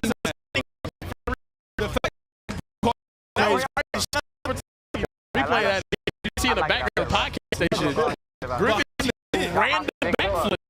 I'm not going to lie. I saw him do a warm pull-up yesterday. No, that didn't easy. It's a mullet. So you can expect those kind of things for a guy with a mullet. Hey, says Doughboyz versus Hellstar. I want to see Bunchie catch another touchdown. That's all I'm going to say. We go down again, or No. You guys stay exactly. We seen that. Nah, say. I don't think we want to see it again. Snipe, why are you going? Yes, man the arena.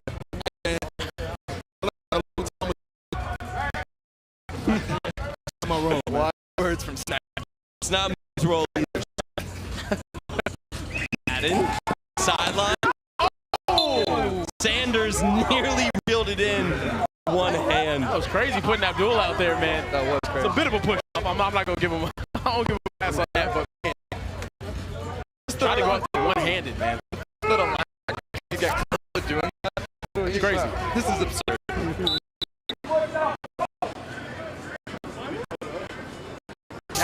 That was a good one. 100%.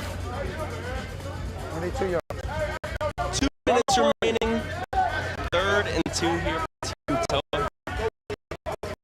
One more first down. Should ice this one. Matt to the end zone. Down. Team Toa. Way too easy. Team Toa. They look electric right now. They look dominant right now. Team Toa. I'm telling you, they might be my favorite. I'm interested to see. He plays at his chest. This guy's deep. Money drive here for Darnell Kelly and the Huncho Elite offense. Kelly looked good in some of their early games, but this is his first series of the game. Taking a shot deep here. Touchdown, Huncho Elite. 1 play, 10 points. And Darnell Kelly says, don't forget about me. Right back on the board. He's had a great day. Darnell Kelly's had a great look. They went 0-3, but he has been lighting stuff up today.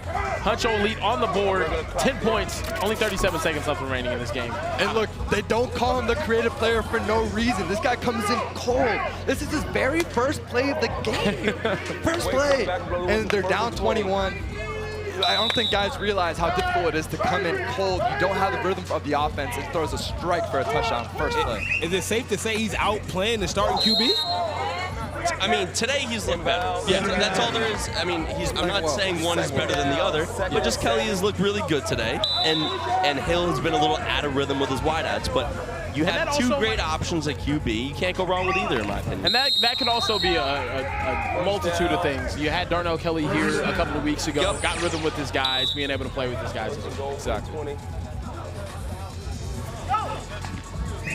Yamalava over the middle and complete.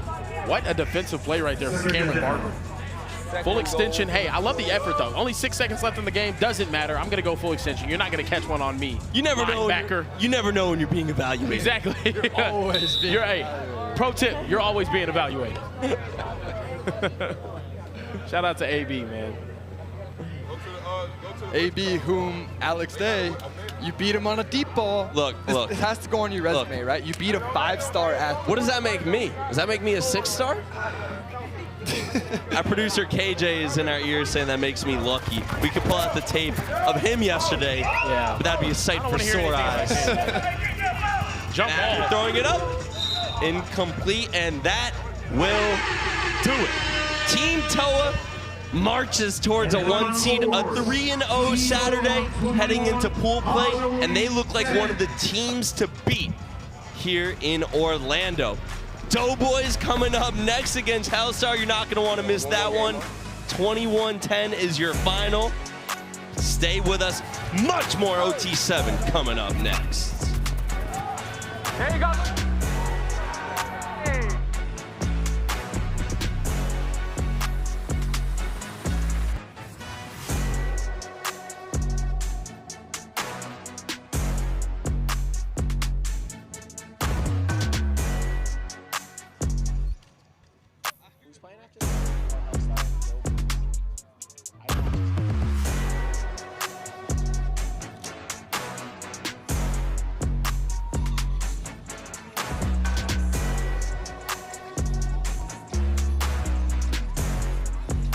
Hello and welcome back to Orlando, Florida for week 4, season 3 of OT7. We got some amazing football. As you guys just seen, Team Toa is looking like a team, a force to be reckoned with, even though Coach Nick said, we not ranked.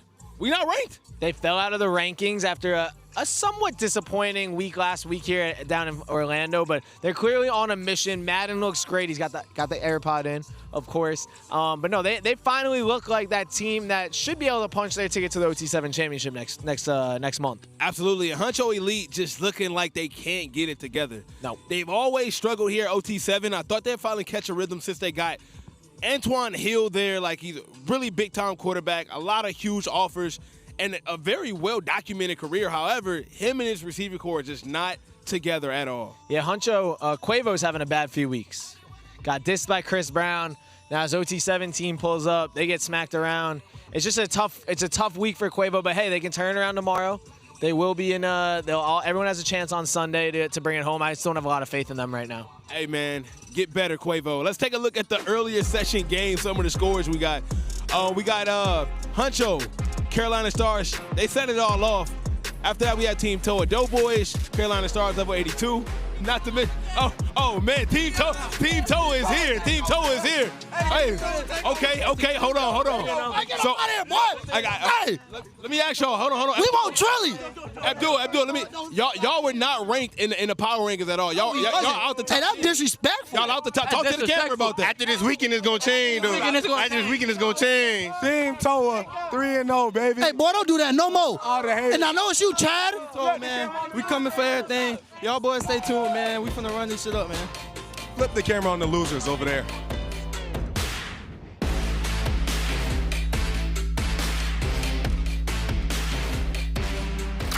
Yo, I pulled over. I saw you called. Yo, we're setting up for OT7. We need all hands on deck. You said what? I said we're setting up for OT7. Hurry up and get here. Rookie mistake.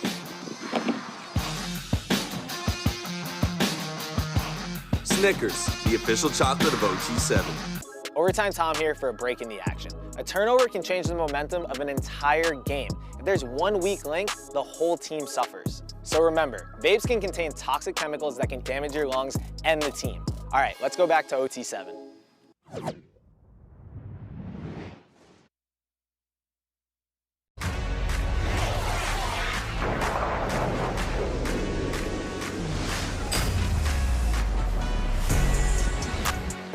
It's the Doughboyz world, and we're just living in it. Welcome to OT7 Season 3, Week 4, live from Orlando, Florida. It's the Doughboyz versus Hellstar and their 5-star QB, Diabell, facing off here in pool play in Florida. We got a lot of talent in this game. 4 stars, 5 stars, linemen, Bunchie, Niles Newman. We got everything you could possibly need, and I've got Mo Hassan and Kieran Hickey Simple to my right. I'm Alex Day. Thank you for joining us here in Florida. How we doing, fellas? I'm doing phenomenal, man. You know, we got to get our little offensive coordinator ring in early. You can't ask for anything more. You know, it's going to be tough without us calling plays for him, but I've got faith. Throw it up to Bunchie, and let's see what happens. Let him work. Tough for who? Tough for those Doughboyz. Mo, you called 2 series. They went -5 yards in 2 series. You QB1 right there. You can only walk the camel to the water. You can't make it drink it. Yeah, of course. Of course. Now, the Doughboyz are facing off against Hellstar. What should we look for from Hellstar today? Well, with Hellstar, you have one of the most talented teams in the country. The thing is, they're new, and they haven't really been able to put it together. They're all led by 5-star quarterback Diabell, quarterback out of American heritage in Florida, and they have talent around. He has talent around him. He has the Jafar John Noel. Goodness gracious, sorry, my fault. I couldn't get that out. Nasir McCoy. A lot of talented guys on defense. They just need to put it together. The Doughboyz are the most entertaining team on the planet, led by quarterback Joey Gaston. His sister is Ice Spice, and they've got 3-star wide receiver Bunchie Young. We'll see if these guys can make something happen today. We are just about ready to go. It's cooled down a little bit here in Florida. It's been a ridiculously hot day. Temperatures around 90 degrees. A little bit overcast at the moment, but it's been a great day of football so far. And that's Hellstar with the ball early, taking a shot deep. Incomplete, a little bit out of bounds. And early on, they're starting with quarterback Deshaun Laporte, who's a freshman out of Harbor City, California. Only 5'9", 155, but hey, man, he can throw some darts. He also plays safety. Yeah, wow, athletic kid. I don't know if I want my QB playing safety. I want my QB playing safety. At this level, why not? If you're athletic enough, you got to make the plays. The problem is, Dave, you've never been in a small town in Texas and had to play both sides of the ball. All right? Dude, this guy, Deshaun Laporte, is the stud. He's a 2027 guy, very young, and he's already got Ole Miss and Michigan State. That's tough. If Lane Kiffin's offering you as a freshman quarterback, you've got something to you. Going over the middle, that's complete for around a 15-yard gain. He has a bit of an arm, man. He gets that thing out there, dude. It doesn't look like it's supposed to come out the way it does, but he fires that thing. That's Carson Clark, the 3-star wideout from Bellflower, California. He's got a bunch of offers. He's class of 2026. As we see another completion, good for a first down. On Clark, he has offers from Texas, Michigan, A&M. He just went on visits to Florida, Notre Dame, ASU. Number 0, Carson Clark, keep your eye on him. And they're moving quickly here in no huddle offense. Let's see what he's got right here. And it's down around the 10-yard line. I'm liking the Doughboyz defense, man. It's the same defense I like to play, man.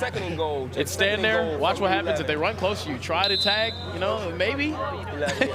Forced Deshaun to make an error, but it looks like he's just taking what they're giving. It was back-to-back hitch routes. Everyone on the offense ran a 5-yard hitch, just come back to him, and now they're within the 10-yard line. And both of these teams without a win here at OT7, both trying to get their first one. Someone's got to go. They're dinking and dunking their way down the field here. Nothing really too far down the field.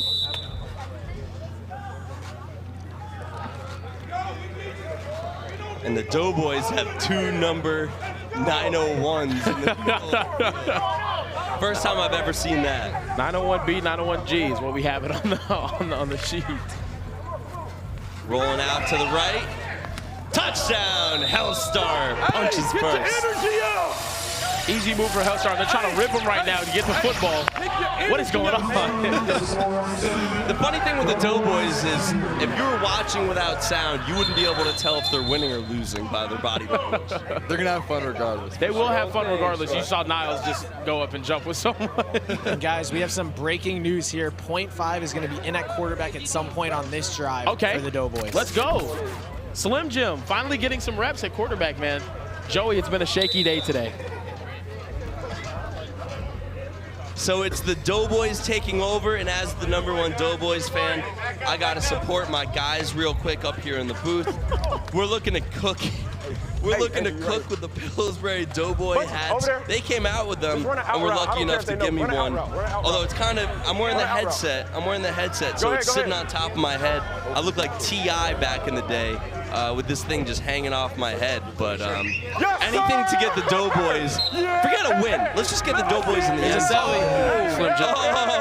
Yes, sir. Yes, sir. Kieran, you didn't get one? Oh no, they didn't give me one. No, I got a jersey though, week 1. I just didn't go out there and play. Otherwise, I would have really put these dudes to shame. Bro, I would have. And guys, Slim Jim has taken off his gloves, which I think we all know what that means. It's go time. Go. Go time for Slim Jim, man. Let's see what he's got, man. You know, big arm. Not big, yeah, big arm. It is a big arm. Literally a big arm.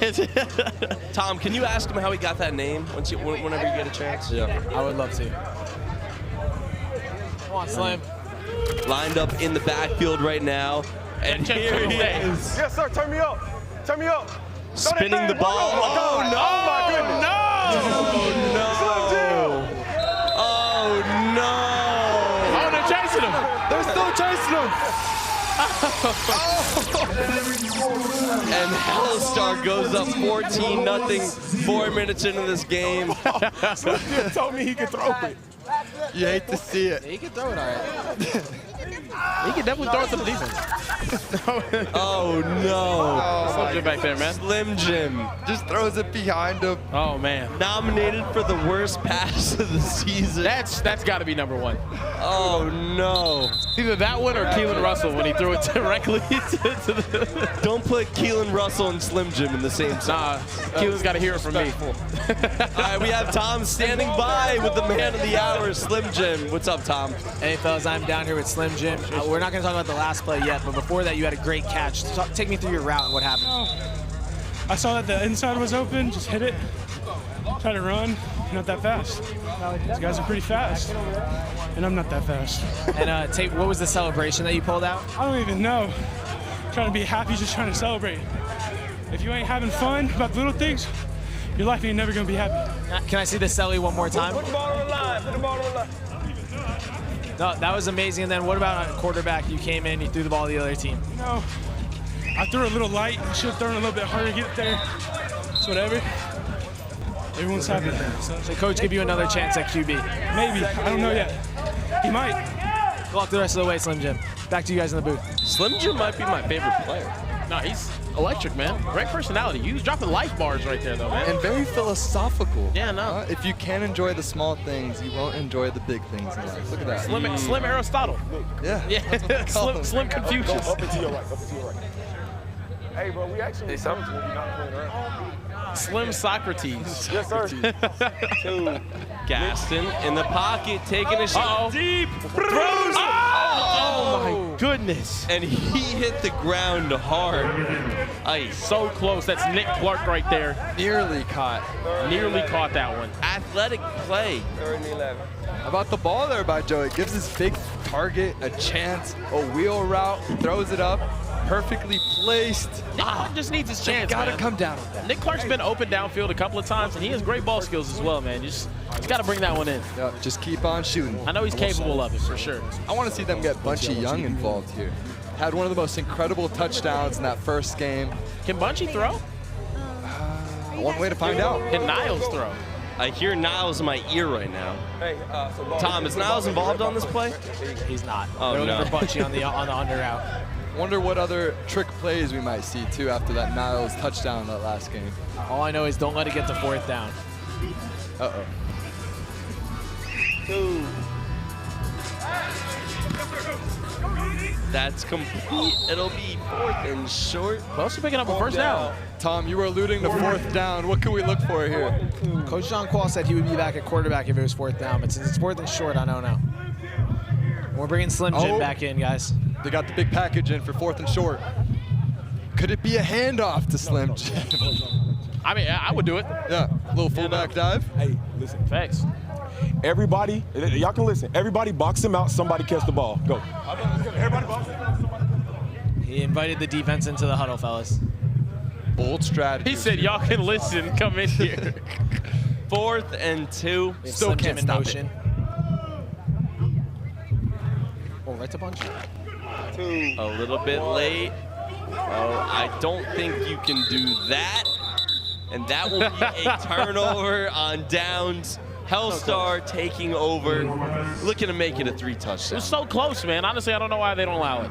They didn't run the play that they Why don't called. they allow it? Chat, why don't they allow that, man? What's going on? Poor execution. I don't think that's what he had dialed up. Hey, chat, I have a very important question for you. If you were coaching the Doughboyz, what would you do to either make them score more or just continue the vibes? They're saying Niles at quarterback. Everyone wants to see Niles at quarterback. Okay, now we'll write that one down. I need more. I need more. Let's see. Because Doughboyz are having trouble moving the ball right now. Like 2 plays. I'm going to go linebacker. They said the opposite of Mo's playbook. That's insane, guys. That's crazy. We had Bunchie streaking down the middle of the field wide open. I'm telling you, you need chaos, though, Mo. Guys, you we went have out there speaking real football. That was the problem. Yeah. Go, Choice. Go, run. Throwing deep. Got his man in the end zone. Touchdown. Hellstar. And that's Diabell, the 5-star quarterback in. Beautiful ball, moves around, finds the open target. Huge recruit out of American Heritage High School down in South Florida, one of the top programs producing some of the top prospects year in and year out. He has a great connection with someone that you guys know well, Malachi Tony, who played and won. Everyone, yeah, they're saying Niles quarterback, B Sigma, pass to Bunchie. Niles pass to Bunchie. That might break the internet right now. Yeah, I like that. Niles just walked over to me and said, we're better than low pro. A lot of trash talk today, fellas. I'd like to see it. Any given Saturday, huh? And it won't be this Saturday. Gaston throwing deep. Oh, that's caught. Oh my goodness. What a catch right there. Take another look. Terry Foster, also a Doughboyz cameraman. First and goal from the 10. First and goal. Look at him get up right here. This might be a 25-year-old man. Not sure. But what a way to get up right there, man. Wow. Phenomenal catch. And caught in traffic. The Doughboyz are marching. Yeah. Never say never, guys. Now he's Day's age out there catching that thing. No, don't throw it to the face. Don't throw it to the face. What are you trying to say? What are you trying to say? Nothing. What a catch, though. See if they can get in the end zone. They've only scored 1 touchdown today. It was Bunchie's incredible 2 feet in catch. First it was very goal questionable. inside the 10. Oh my goodness! Oh, boys, do you believe in miracles? Oh my goodness! Oh, what a backflip. The Doughboyz are in the end zone! They've done it. They've done it! They've done it! Wow, what a play. In the back of the end zone, and they're throwing money on the field. What a catch in the back of the end zone. Wow. With the beanie on his head. Someone say David Tyree behind his head? Hey, us Giants fans don't say that lightly. That's Micah Champion Smith right there with a touchdown to the back of the end zone. And I believe they're going for a one-point gamble right here. He's the number 10 offensive tackle in the country. Guys, you have to watch this one-point gamble. This will be the best play in OT7 history. Oh, I'm excited now. Tom hyping it up a lot. You trying to gas it up. This is the greatest play call we have ever seen. The Bill Belichick of our generation is at the helm right now. And can you give us a hint here? Three-point stance. Just watch. Three-point stance. Okay, we got a full-blown offensive lineman. I like this. Niles on the outside. They're blocking for nobody. Oh, man. Oh! It's wide left. It's good. It's good. Turn me up. Turn me up, boy. Turn me up, boy. I'm out of things to say. This is elite play calling on this score play. Point at OT7, quad them. First coach to throw a pass at OT7, quad them. First coach to have a player not even in the game score a tutty. Quad them, man. Shout out to the Doughboyz. First down. First kick in OT7 history. Goes to the coach, John Quall. Coming up next on NFL Network, 4 o'clock Eastern, Midwest Boom, Trillion Boys. It's going to be one of the games of the day. We'll be having another game after that at 5 o'clock Eastern. Cali Power versus Delta, including the #1 player in the nation. In the nation, Chris Henry Jr.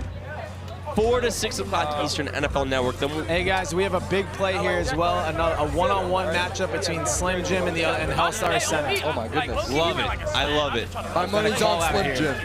And then real quick, we'll be finishing the day 6 o'clock to 8:30 back here on overtime season. So if you're just chilling today on your Saturday night, throw us on. Uh-oh. Here we go. We've got a man deep. Here we go. Oh!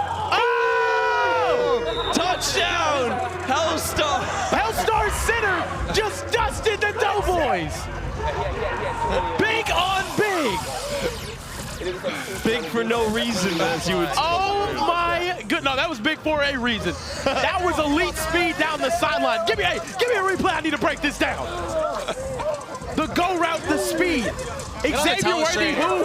Xavier Worthy, who? Where's it at? For us. Where's it at? Look, right here. As you see, that's nothing but size right there, man. Just completely dominated him off the route. As you see, look at that. Look at the athleticism jumping in right here. Back in first because our knees are not good enough to jump in front forward. You see that? That's how you get buried. It's much harder to get out. Hellstar touchdown right there, brother. What are we talking about? That's a go route I like to see. That is elite speed. Ice up, son. From an offensive line. Ice up, son. That's a 9 route. Xavier Worthy, who? John Ross, who? Tyreek Hill, who? That's speed. And the guys, Niles is down here hiding behind me. Okay. Hey, Tom, when you get a chance, that was Ben Diaz with the touchdown. I need you to talk to Ben Diaz. I'll let him catch his breath.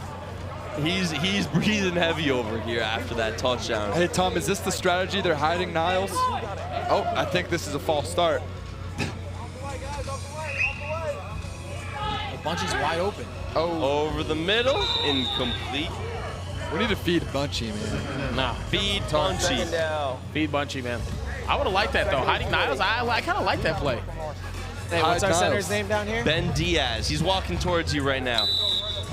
Mr. Diaz, congratulations on the biggest and best touchdown in OT7 history. How's it feel? Feels great. First touchdown ever. That guy couldn't guard you. Our man over there, Slim Jim. Got sweet feet, quick, fast, and I got hands. Does Coach need to put you at receiver more often?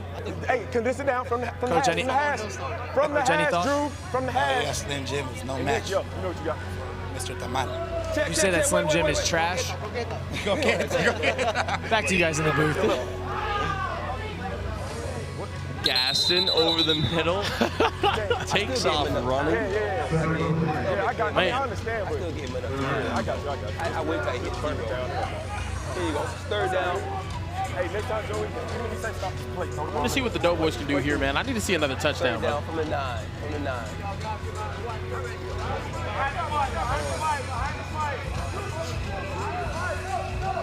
If you're an offensive coordinator here, Dave, what are you going for, man? Say it again? If you're an offensive coordinator here, what are you calling? Well, we work number because you don't want to. Number 0, Bunchie. Center, take one step back. Center, one step back. Niles, what are you doing here? Bunchie. I'm having Bunchie. What kind of routes? I'm having him do a post over the middle. They're giving him 15 yards. Watch right here, 3-star Bunchie to the right of Joey. Overtime. So much space there, just feed him. Boom. That's complete. It'll bring up a 4th and 8 for the Doughboyz. Huge 4th down right here. If they pick this up, they win the game. This is like the Chris Paul meme. No, the game's over. I say they score 30 points if they pick up this first down right here. Paul hits a 3, and it's a 38-point game. Cut to 28. Now this is the game on the line, ladies and gentlemen. 2 minutes left.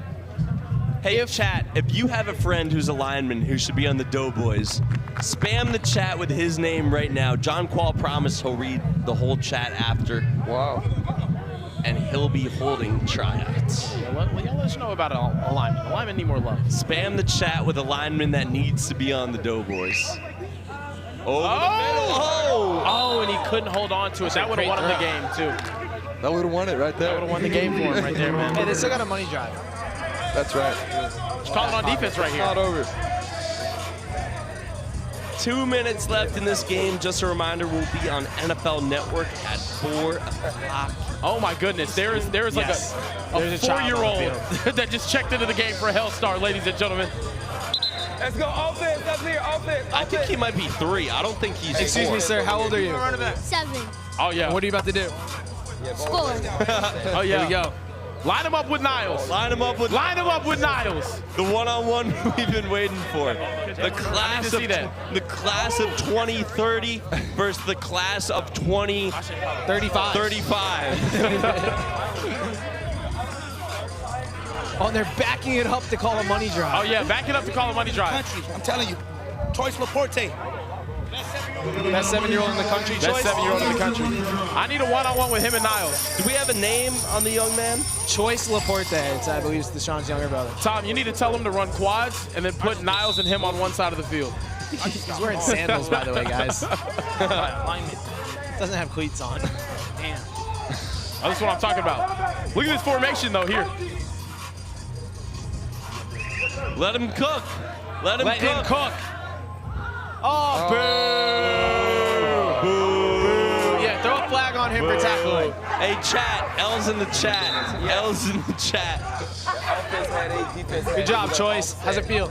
Good. You're the youngest receiver in OT7 history. Hey, Ro, you got to score. They said class of 2035 is crazy. You don't want to play quarterback, coach?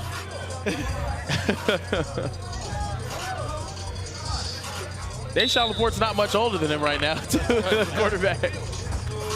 Here we have a trick play with the money ball. Oh, taking a shot. Oh! Hurry up! Looks like miscommunication back there. He got a flat. Bunchie celebrating in the end zone. Just pick it up. It's gonna be the game. Doughboyz making sure Hellstar doesn't get back to the line, and that will do it. 29-7 is the final. Hellstar wins this one to go to 1-2, heading into the bracket. Join us at 4 o'clock Eastern on NFL Network. Trillion Boys, Midwest Boom, and then Cali Power versus Delta. We will be over on national TV and then back over here on YouTube tonight. Stick with us for both. For Mo, Kieran, and Day, peace. Throw that thing, boy. Oh my God. Oh my goodness.